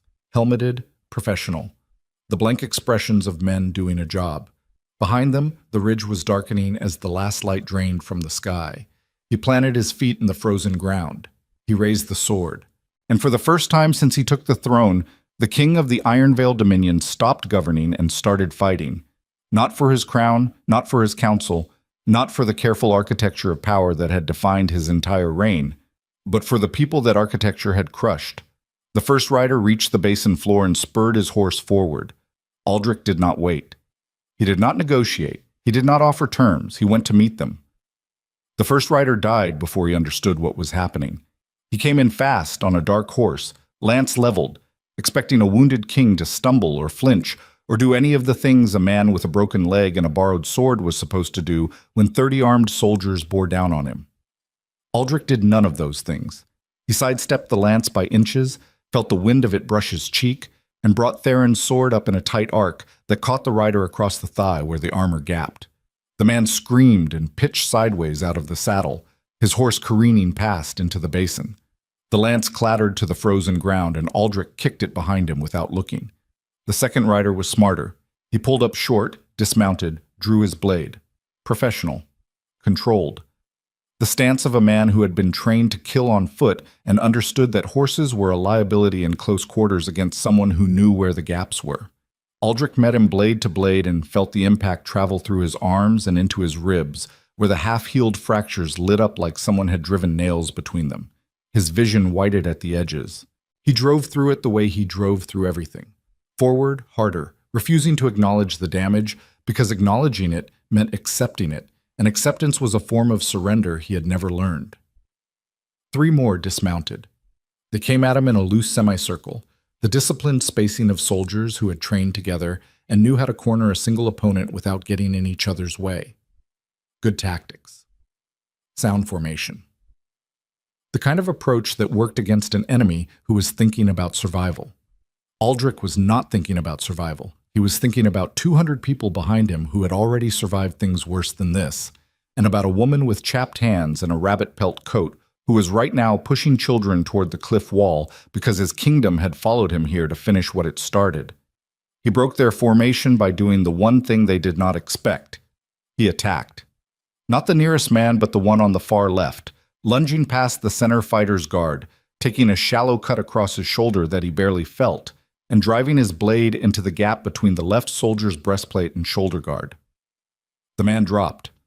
Aldrich tore the sword free and spun to face the remaining 2, his bad leg screaming, blood running down his arm from the shoulder cut, his breath coming in short, hard bursts that tasted like copper. "Theron," he called without turning. "The riders on the right flank, they're circling to the east approach." "I see them." Theron's voice came from somewhere behind and to the left. 8 riders breaking formation. They're going for the camp's back access. Stop them." "With what, Majesty? I gave you my sword." Aldrich parried a thrust from the nearest soldier, redirected it into the frozen ground, and slammed his elbow into the man's jaw. Bone cracked. The soldier staggered. Aldrich finished him with a strike he did not let himself think about and scooped the fallen man's blade off the ground. He threw it behind him without looking, heard Theron catch it. "Now you have one. Go." Theron went. Aldrich heard his boots crunching across the frozen basin floor, then the sound of hooves and steel, and a man who had spent 30 years in the king's service doing what he did best. That left Aldrich alone at the basin's mouth with one dead rider, 3 dead soldiers, and approximately 25 more spreading across the hollow like a dark stain. Some stayed mounted, others dismounted and moved on foot toward the camp in pairs. They were not rushing.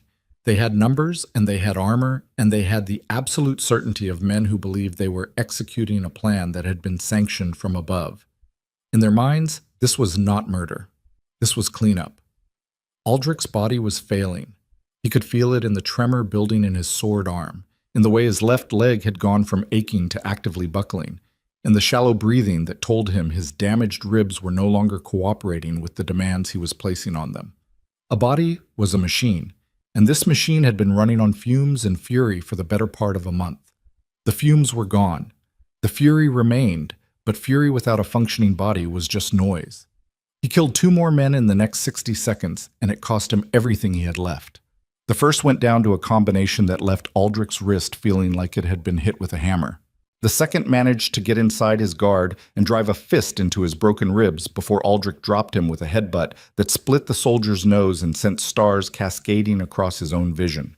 He stood over the fallen men, swaying, his sword point dragging in the snow, blood from the shoulder wound soaking his left sleeve dark. Around him, the battle had fractured into a dozen smaller fights. Theron and the 2 riders had intercepted the flanking group at the eastern approach and were holding, barely, the sounds of combat echoing off the cliff walls in a metallic cacophony. At the camp's perimeter, something unexpected was happening. The exiles were fighting back.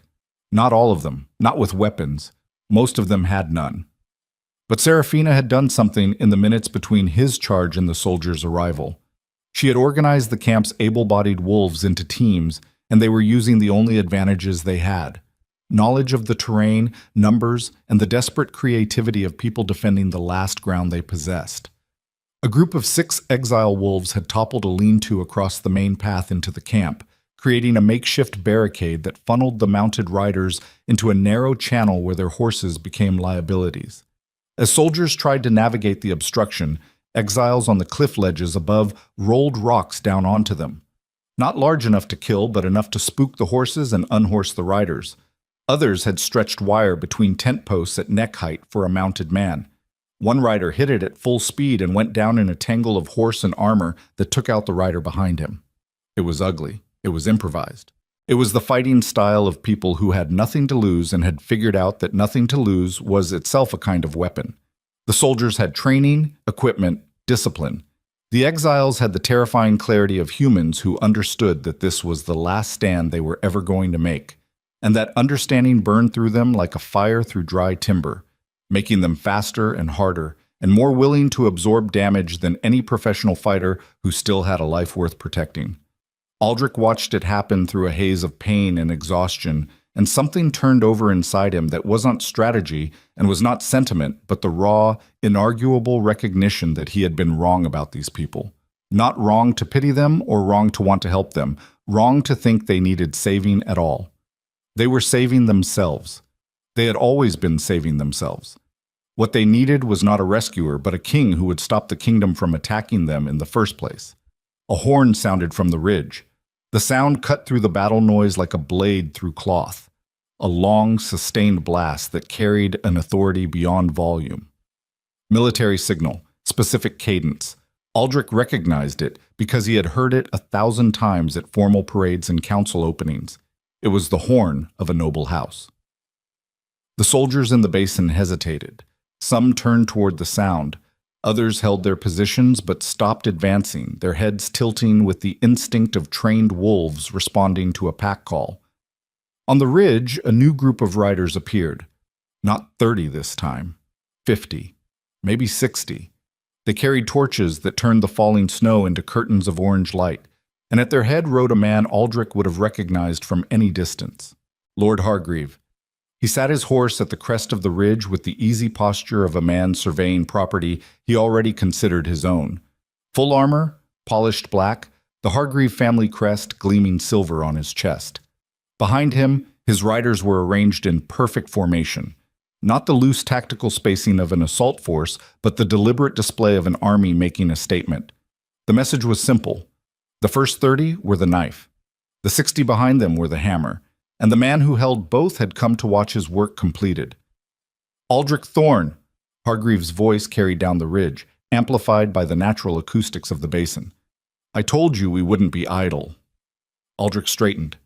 The effort nearly dropped him. His body had reached the point where muscle and willpower were having a loud and public divorce, and neither was willing to cooperate. He locked his knees, planted his sword in the ground like a cane, and looked up at the man who had decided to end a dynasty tonight. You're out of your house arrest, Hargreave. I don't remember authorizing that. Your house arrest lasted exactly as long as it took your so-called guards to be offered a better deal. Turns out loyalty is expensive, and you haven't been paying market rate.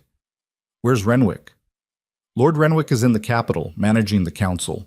By morning, they will have voted to strip you of the crown. Dereliction of duty, abandonment of the throne, consorting with branded criminals. Hargreave's lip curled.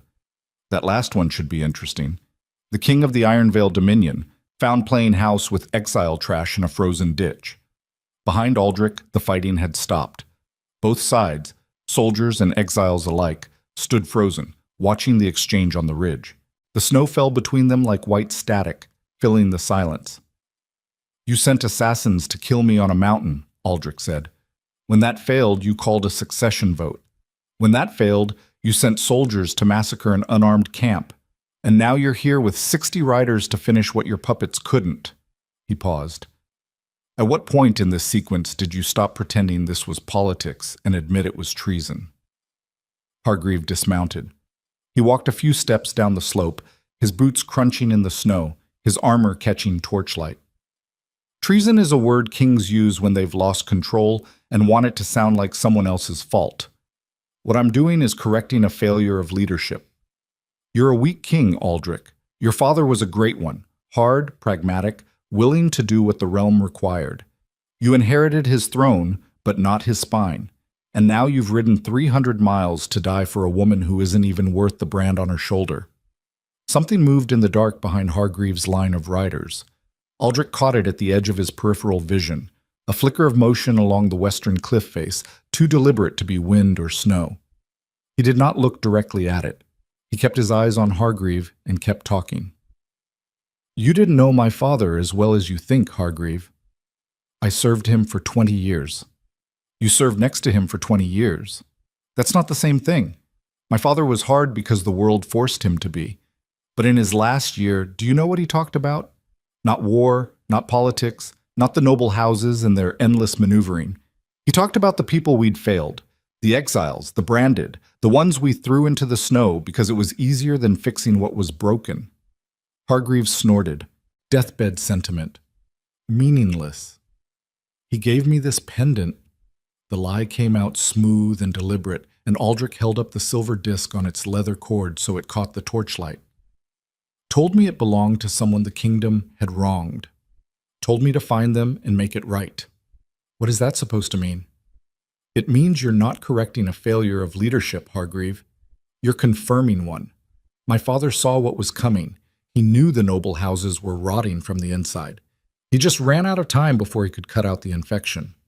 Hargreave stared at the pendant, and for the first time something crossed his face that looked less like certainty and more like the first hairline crack in a wall that had been bearing too much weight for too long. The pendant meant nothing to him. But the story, the invocation of the old king, the suggestion of a mandate that predated Aldrich's own reign, that carried weight. In a culture built on bloodlines and ancestral authority, a dead king's wishes had the force of law. Enough talk. Hargreave turned to his riders. Take the camp. Kill anyone who resists. Bring me the king alive. The council wants a public trial. And the woman? One of his captains asked. Hargreave glanced down at the basin, his eyes finding Seraphina where she stood at the camp's barricade. Kill her first. Make sure he watches. The riders began to move, and then the western cliff face exploded with light. Torches, dozens of them, igniting in rapid sequence along the cliff's edge, illuminating figures that had crept into position while Hargreave was delivering his speech. Wolves. Not soldiers, not riders in formation. A ragged, mismatched line of wolves carrying salvaged weapons and salvaged armor, and the absolute diamond-hard conviction of people who had heard the word kill and decided they were done being the ones it was directed at. Aldrich recognized them, not individually, but categorically. They were exiles. From the other settlements, the 6 camps Theron's scouts had mapped across the borderlands. They had come. Somehow, through the storm and the cold and the frozen wastes that were supposed to keep them isolated and scattered and powerless, they had come. Seraphina's voice rose behind him, cutting through the chaos like a blade through smoke. 3 days, she said, and he turned to see her standing on the barricade, her rabbit pelt coat flapping in the wind, her eyes blazing with something that was beyond anger and beyond defiance, and had entered the territory of pure, ungovernable will. 3 days ago, we sent runners to every camp in the borderlands because we knew you'd come. We've always known you'd come. The difference is that this time, we decided to be here when you arrived. The exiles on the cliff numbered over 100. Combined with the wolves in the hollow, they outnumbered Hargreaves' force. Not by much. Not enough to guarantee anything, but enough to transform this from a massacre into a battle, and battles, unlike massacres, had uncertain outcomes. Hargreaves' riders knew it. Their formation wavered, the precise spacing loosening as individual soldiers recalculated odds they had been told were already decided. Hargreaves' face contorted. The crack in his composure widened into something uglier, the snarling fury of a man watching control slip through his fingers in real time. He had come here expecting cleanup. He had found a war. "This changes nothing," Hargreaves snarled. 100 branded strays with kitchen knives and stolen armor. 230, Seraphina corrected from the barricade. We counted. Against trained soldiers. Against soldiers who just learned their odds went from guaranteed to questionable. Look at their faces, Hargreave. Look at your own men. Ask yourself how many of them are willing to die for a lord who sent them to murder children. Hargreave drew his sword. The steel sang in the cold air, a sound that silenced everything else. He pointed it at Aldrich. "This ends one way, boy. It always has." Aldrich pulled Theron's sword from the ground. His body screamed. Every wound, every fracture, every abused muscle and torn ligament filed its final objection and was overruled. He stood upright, blade raised, and faced the man who had murdered his father's legacy and tried to murder him. Behind him, 230 exiles stood on a cliff and in a frozen basin and on a barricade made of broken shelters, holding weapons they had scavenged and stolen and built from nothing, wearing the brands of kingdoms that had tried to erase them, breathing the cold air of a world that had told them they were not worth the oxygen. Above them, the snow fell in thick curtains, and the torchlight turned the basin into an arena ringed by fire. Hargreave charged. Aldrich met him at the center of the basin floor, and their blades connected with a sound that echoed off every cliff wall and carried into the dark, where 300 wolves on both sides drew their weapons and waited for the signal that would turn a frozen valley into a graveyard. The swords locked. Hargreave was fresher, stronger, fully armored. Aldrich was wounded, exhausted, held together by nothing but rage and the memory of a woman's voice telling him that nobody comes for you. Hargreave leaned into the lock, his face inches from Aldrich's, his breath hot and sour. "Your father should have drowned you at birth," he hissed. Aldrich smiled. It was not a pleasant smile. It was the smile of a man who had finally stopped calculating and started burning. "My father should have executed you when he had the chance, but he left that job for me." He broke the lock with a move that sacrificed balance for violence, slamming his forehead into Hargreave's nose. Blood erupted. Hargreave staggered back. Aldrich drove forward, his sword a blur, and in the gap between Hargreave's stagger and his recovery, the king of the Iron-Veiled Dominion opened a wound across the traitor's sword arm that went to the bone. Hargreave roared, fury, pain, disbelief, and swung wild with his offhand. The blow caught Aldrich across the temple, and the world tilted sideways, the torchlight smearing into streaks, the snow spinning. He hit the ground on one knee, his vision fracturing, and for a heartbeat, one long suspended heartbeat, everything went silent. In that silence, he heard 230 voices rise as one. Not a war cry, not a coordinated shout. Something rawer and older and more terrifying. The sound of people who had been told they were nothing, discovering in the same moment that they were everything and letting the world know it. The exiles charged from the cliff. The exiles charged from the barricade. And Aldrich Thorne, on one knee in the blood-spotted snow with the world spinning around him and a traitor's sword rising above his head, looked up and saw Seraphina Vale running toward him across the frozen basin with a dead soldier's blade in her hand and the entire broken, branded, indestructible population of the borderlands pouring down behind her like an avalanche. Hargreave brought his sword down. Seraphina's blade caught Hargreave's sword 6 inches above Aldrich's skull. The impact jarred through her arms and into her shoulders, and she felt it in her teeth, a shuddering collision of steel that sent sparks scattering across the bloodied snow. Hargreave's momentum carried him forward, and she redirected it the way she redirected everything. Not with brute force, but with the precise, economical instinct of a woman who had spent 2 years turning disadvantage into survival. His blade skidded off hers and buried itself in the frozen ground beside Aldrich's knee. For one suspended heartbeat, Hargreave stared at her. The exile, the branded, the woman he had ordered killed first. She stood over the king of the Iron Veil Dominion with a dead soldier's sword in her hands and an expression on her face that was not fury and was not defiance, but something colder and more absolute. The settled calm of a person who had already accepted every consequence and found them acceptable. "You," Hargreave breathed. "Me," Seraphina said, and drove her knee into his wounded arm. Hargreave screamed. The sound tore out of him involuntarily, the high, sharp cry of a man whose body had overridden his composure. He wrenched backward, blood sheeting down his sword arm, his footing lost in the churned snow. Seraphina did not pursue. She stepped back, planted herself between Hargreave and Aldrich, and held her ground. Behind her, Aldrich was dragging himself upright. She heard him. The ragged breathing, the grunt of effort, the wet sound of a man whose internal damage had finally surfaced. She did not turn around. Turning around meant taking her eyes off the man with the sword. "Get up," she said over her shoulder. "Working on it. Work faster." The basin had erupted into full-scale combat. Hargreave's 60 riders crashed into the exile force on 3 fronts: the cliff face, the barricade, and the eastern approach. And what should have been a rout became something else entirely. The exiles fought the way starving wolves hunt, in coordinated bursts, targeting weak points, retreating before superior force could concentrate, then striking again from a different angle. They used the terrain, the cliff walls, the narrow paths between shelters, the barricade debris, to neutralize the cavalry advantage and drag armored soldiers into close-quarters fights, where numbers and desperation mattered more than training. They were taking casualties.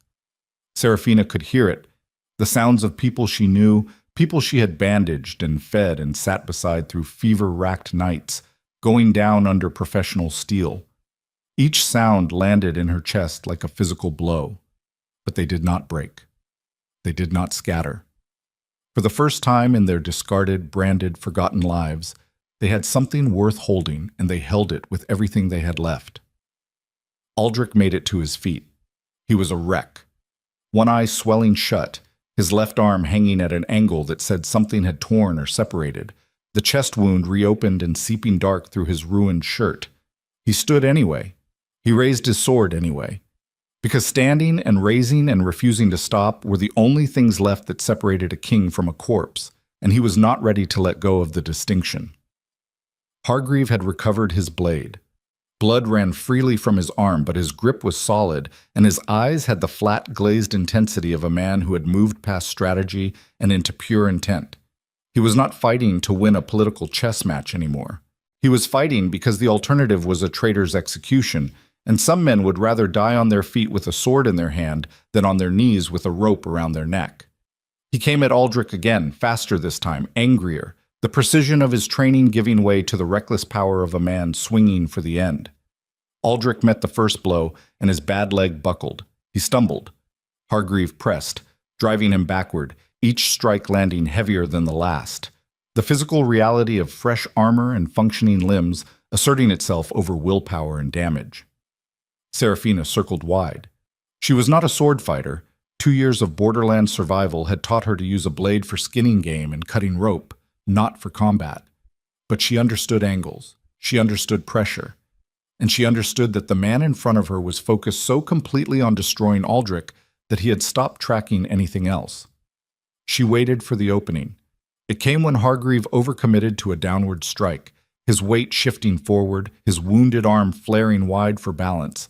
She stepped in from his blind side and slammed the flat of her blade against the back of his knee. His leg folded.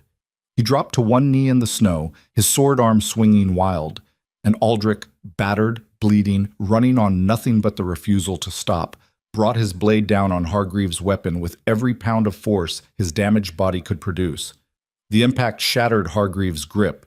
His sword spun away across the snow and landed 5 feet from his reach. Silence.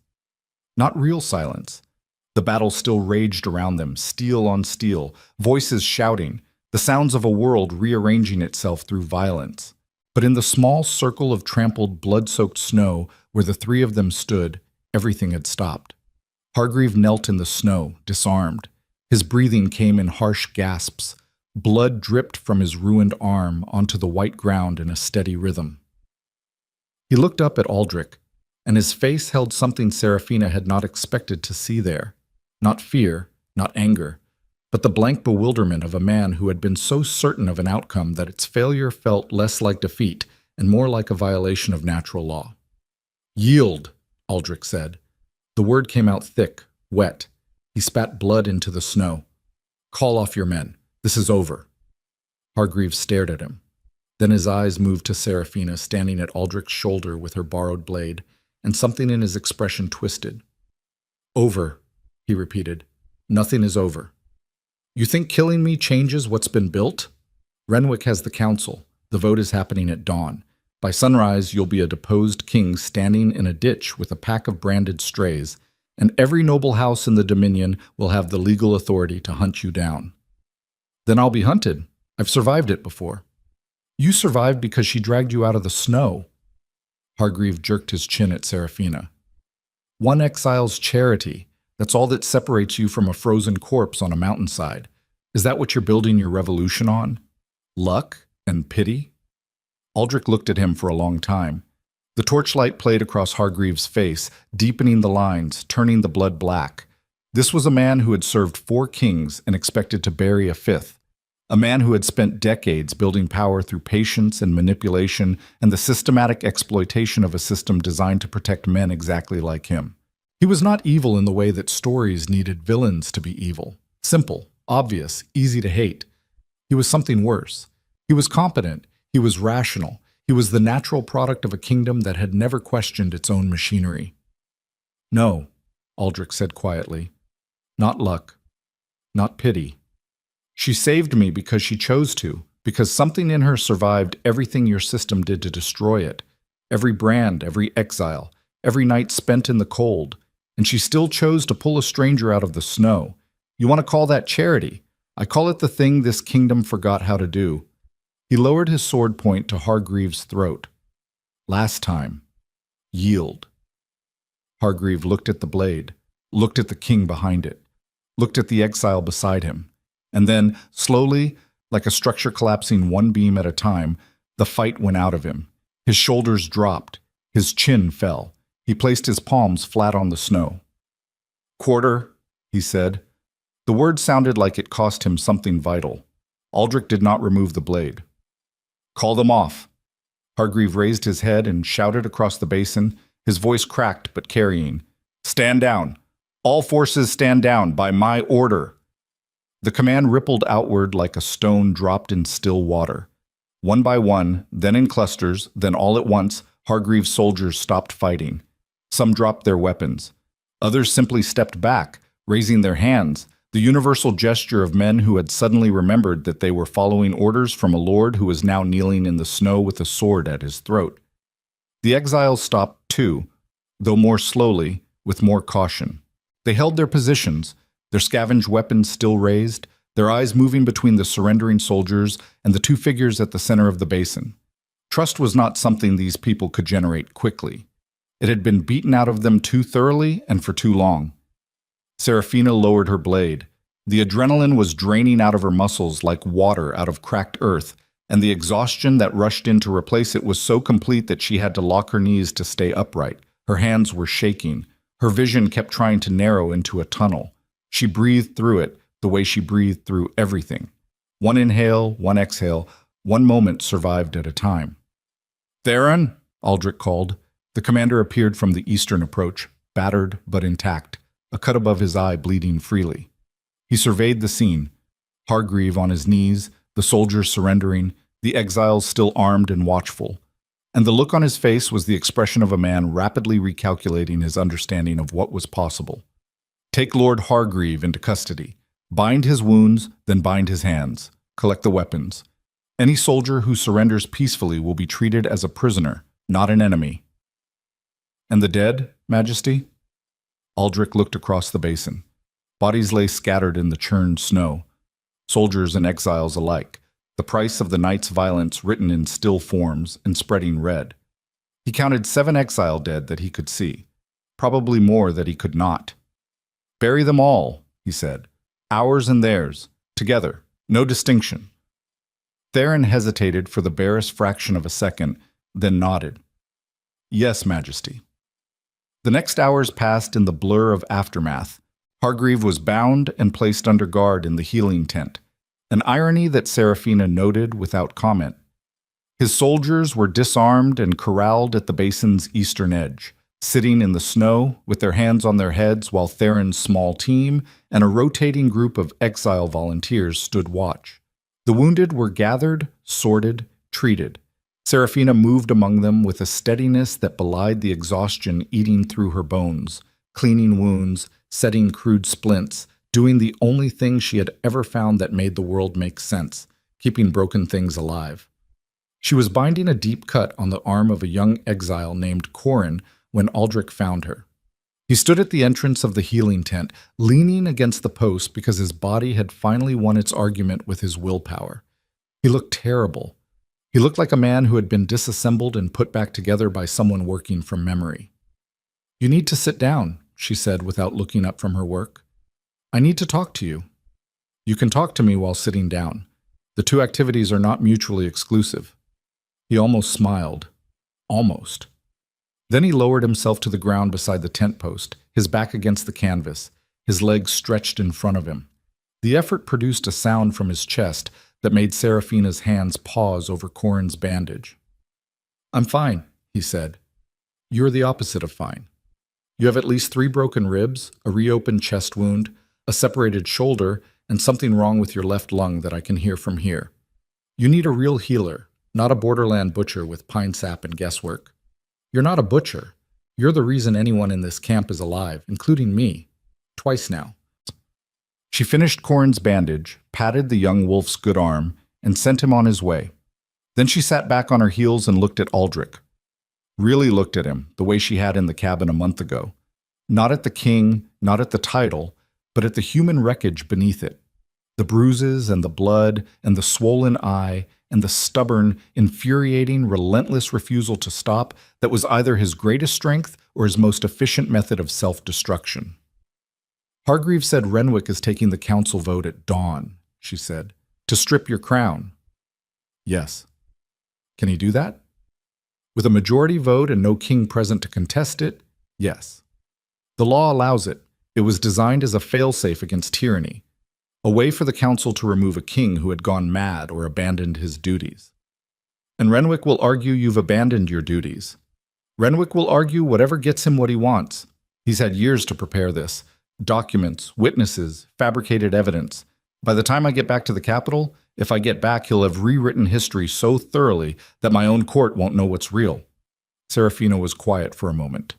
The fire in the healing tent crackled, throwing warm light across the canvas walls. Outside, the sounds of the aftermath continued.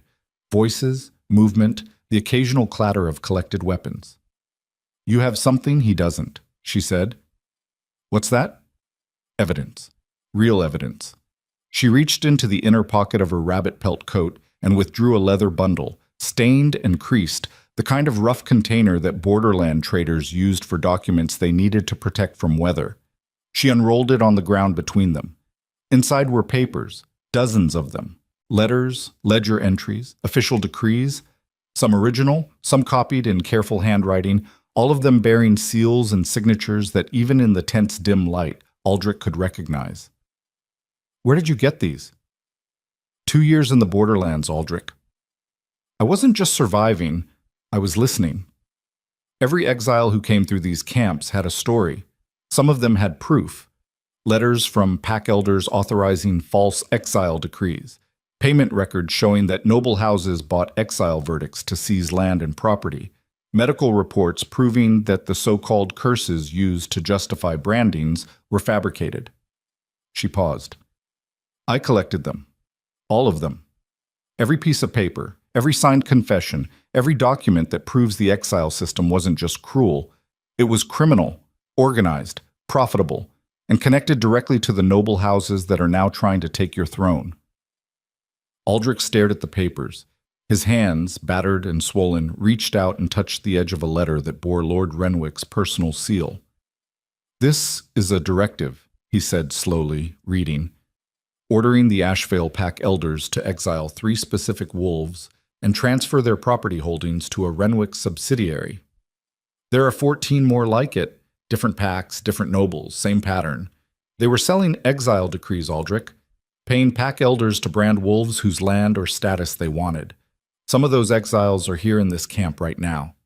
They weren't cursed, they weren't criminals, they were obstacles, and the noble houses removed them the same way you'd remove a stone from a field, cheaply, legally, and permanently." Aldrich sat with the papers in his lap, and the weight of what he was holding pressed down on him like a physical force. This was not just evidence of a conspiracy against his throne. This was evidence of a system, methodical, generational, deeply embedded, that had been using the mechanisms of his own kingdom to destroy innocent lives for profit. Every brand, every exile, every wolf cast into the snow and told they were worthless. Some of them had been the victims of superstition and ignorance. But some of them, many of them, had been the victims of commerce, merchandise. Their lives liquidated so that powerful men could add another holding to their portfolio. He thought about Seraphina's brand, the ceremony, the heated iron, the elders who had held her down and burned their rejection into her shoulder. Had that been superstition, or had someone paid for it? Had her mother's death been the reason or the excuse? He did not ask her. Some questions were doors that, once opened, could never be closed, and she had survived by keeping certain doors locked. "This changes everything," he said. "This changes nothing unless you get it to someone who can use it. And right now you are 300 miles from your capital, half dead, with a traitor's army between you and the throne. Hargreaves' army surrendered. Hargreaves' army is sitting 50 yards from here, disarmed but not defeated. They surrendered to a sword at their lord's throat. The moment you ride south, half of them will disappear back to their estates, and the other half will ride ahead to warn Renwick." Aldrich looked at her. Through the swollen eye, through the pain, through the fog of exhaustion, he looked at her with the clarity that comes when a man has been stripped down to his essential components and can finally see without the interference of everything he used to carry. "Come with me," he said. "Aldrich, not as a reward, not as charity, not as the exile the king decided to rescue. Come as the woman who built the case that will destroy the conspiracy. Come as the person who knows more about what's been done to these people than anyone in my kingdom. Come as the witness they can't silence and the evidence they can't destroy. You're asking me to walk into a court that considers me an animal. I'm asking you to walk into a court and prove them wrong." She looked at the papers spread between them. 2 years of collecting, 2 years of quiet, relentless documentation, saving every scrap and signature that crossed her path, building a case she had never expected to present because she had never believed anyone with power would want to hear it. She had done it anyway, the same way she had set snares and tended wounds, and kept fires burning through the worst nights.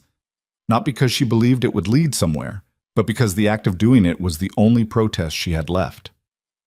"These people need someone here," she said, gesturing toward the camp.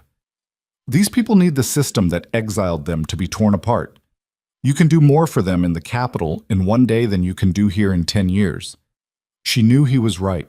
She hated that he was right, because it meant leaving the only thing she had built, the only ground she had claimed, the only place in the world where she was not a brand on a shoulder, but a name people said with something other than disgust. "If I do this," she said, "I'm not doing it for you. I'm doing it for them. For every wolf in this camp who was thrown away for profit. For every brand that was bought and paid for." "I know. And when it's over, whatever happens, I come back here. This is my home. These are my people. When it's over, you won't have to come back here, because here won't have to exist, not like this." They rode south at first light, Aldrich, Seraphina, Theron, and an escort of 12, 8 of Aldrich's remaining loyal soldiers, and 4 exile volunteers who knew the mountain passes better than any royal scout. They left Hargreave bound and guarded in the hollow under the watch of the exile community and the remaining soldiers, with strict orders that any attempt at escape would be met with the kind of response that branded wolves had been perfecting for generations. The ride took 2 days instead of 3. Seraphina led them through passes that did not appear on any map. Paths the exiles used to move between settlements, routes carved through rock and ice by people who had learned to navigate the margins of a world that refused to include them.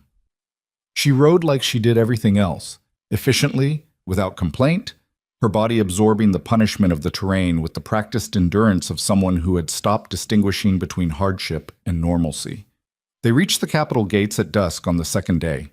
The city looked the same as it always had, stone and iron, torchlit, imposing.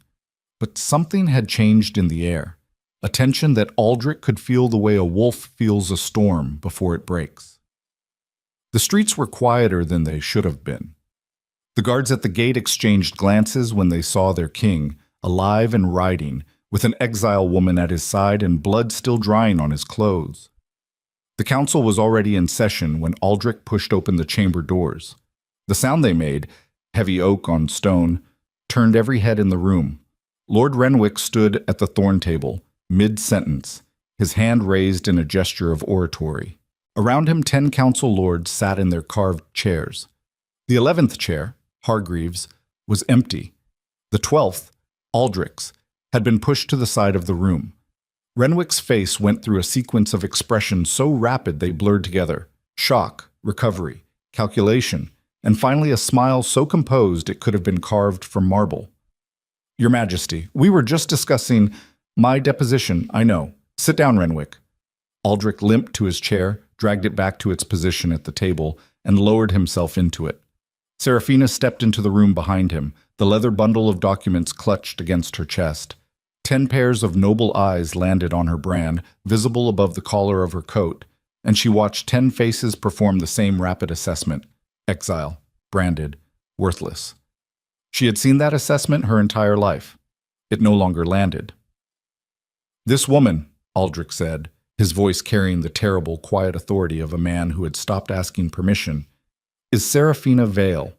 She carries evidence that Lord Renwick, Lord Hargreave, and at least 5 members of this council have been systematically purchasing exile decrees from pack elders, seizing the property of falsely branded wolves, and funneling the proceeds into a shadow treasury used to finance a conspiracy against the crown, including my assassination." The chamber went perfectly still. Seraphina stepped forward and placed the documents on the thorn table. She spread them out with steady hands.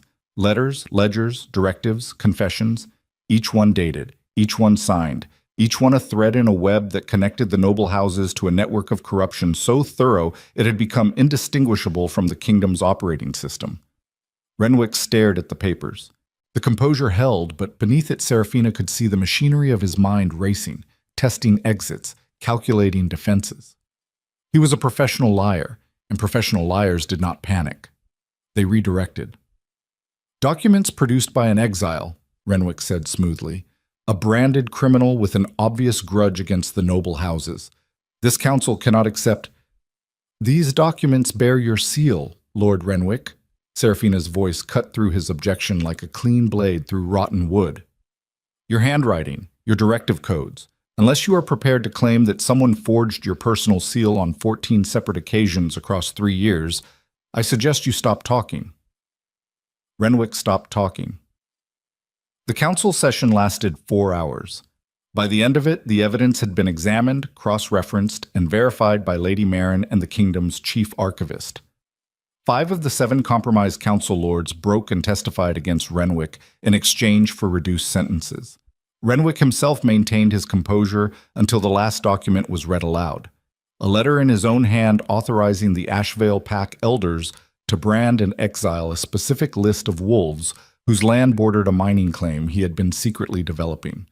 The third name on that list was Seraphina Vale. The room went silent as Aldrich read the name. He looked at Seraphina. She looked at the paper. And in that moment, the last locked door finally opened. She had not been cursed. She had not brought misfortune. Her mother's death had been a tragedy, not a prophecy, and the elders who had branded her had done so because a lord 300 miles away had decided her family's territory was worth more than her life. She stood in the council chamber of the most powerful wolf kingdom on the continent, surrounded by lords and soldiers and the entire apparatus of a civilization that had tried to erase her, and she did not cry. She did not rage. She breathed in and she breathed out, and she let the truth settle into the place where the old wound had lived for so long that she had forgotten what the space felt like without it. Renwick was arrested at midnight. His estates were seized. His allies were stripped of their titles. By morning, the Thorn Table had 5 empty chairs, and the kingdom was waking up to a reality it had spent generations refusing to see. In the weeks that followed, Aldrich did what he had promised. He did not do it alone. Seraphina sat beside him, not behind him, not beneath him, beside him, as they dismantled the exile system piece by piece. The branding practice was abolished. The exile decrees were reviewed, and those found to be fraudulent were reversed. Wolves who had been cast out for profit were offered restoration, land, status, the formal acknowledgement that their expulsion had been a crime, not a sentence. Not all of them came back. Some had been in the borderlands too long, had built lives in the margins that they were not willing to trade for a society that had thrown them away. Seraphina understood. She was one of them. She did not take a title. When Aldrich offered her a position on the reconstituted council, she countered with something different, an advisory role, unbound by the formalities that would have trapped her inside the very system she was helping to rebuild. She traveled between the capital and the borderlands, serving as the bridge between the kingdom and its forgotten people, carrying their voices into rooms where those voices had never been heard. On a cold evening, 3 months after the battle in the Hollow, Aldrich found her on the battlements of Thornhold, looking north toward the mountains. The wind carried the smell of snow and pine, and for a moment she was back in the borderlands, walking a frozen trail with nothing but a fire steel and a stubbornness that had outlasted everything. "You're thinking about leaving," Aldrich said, standing beside her. "I'm always thinking about leaving. It's the only habit the borderlands couldn't break." "Will you?" She turned to look at him. He had healed, mostly. The visible wounds were gone, replaced by new scars that joined the old ones in the geography of damage that every leader carried. But his eyes were different from the man she had found bleeding in a ravine. Something had opened in them that had been closed before. Not softness, but depth. The willingness to see things he had spent his life looking past. "No," she said. "Not yet. There's too much work." "There will always be too much work." "Then I'll always have a reason to stay." He reached into his coat and withdrew the silver pendant, her mother's pendant. He held it out to her, the disc catching the last light of the day. "I've been carrying this since the cabin," he said. "It's yours." She looked at it. Small, worn, scratched by years of handling. The last piece of a life that had been taken from her before she was old enough to understand what she was losing. She reached out and closed his fingers around it. "Keep it," she said. "You need it more than I do." "Why?" "Because I don't need a reminder of what was taken from me anymore. I know what I'm worth. I've always known. The brand didn't change that. The exile didn't change that. And the council seat and the title and the restoration decree don't change it either." She turned back to the mountains. But you're still learning. You're still figuring out what it means to be a king who actually sees his people.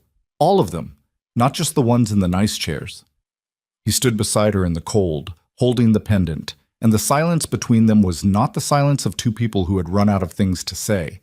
It was the silence of two people who had said everything that mattered and were comfortable with what remained.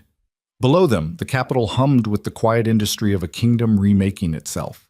New laws being drafted, old wounds being acknowledged, a system that had run on exclusion learning slowly and painfully to run on something else.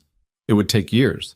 It would take longer than either of them would have wanted, because the machinery of injustice was always more efficient than the machinery of repair, and the wolves who had profited from the old system would resist every change with the tenacity of creatures defending territory.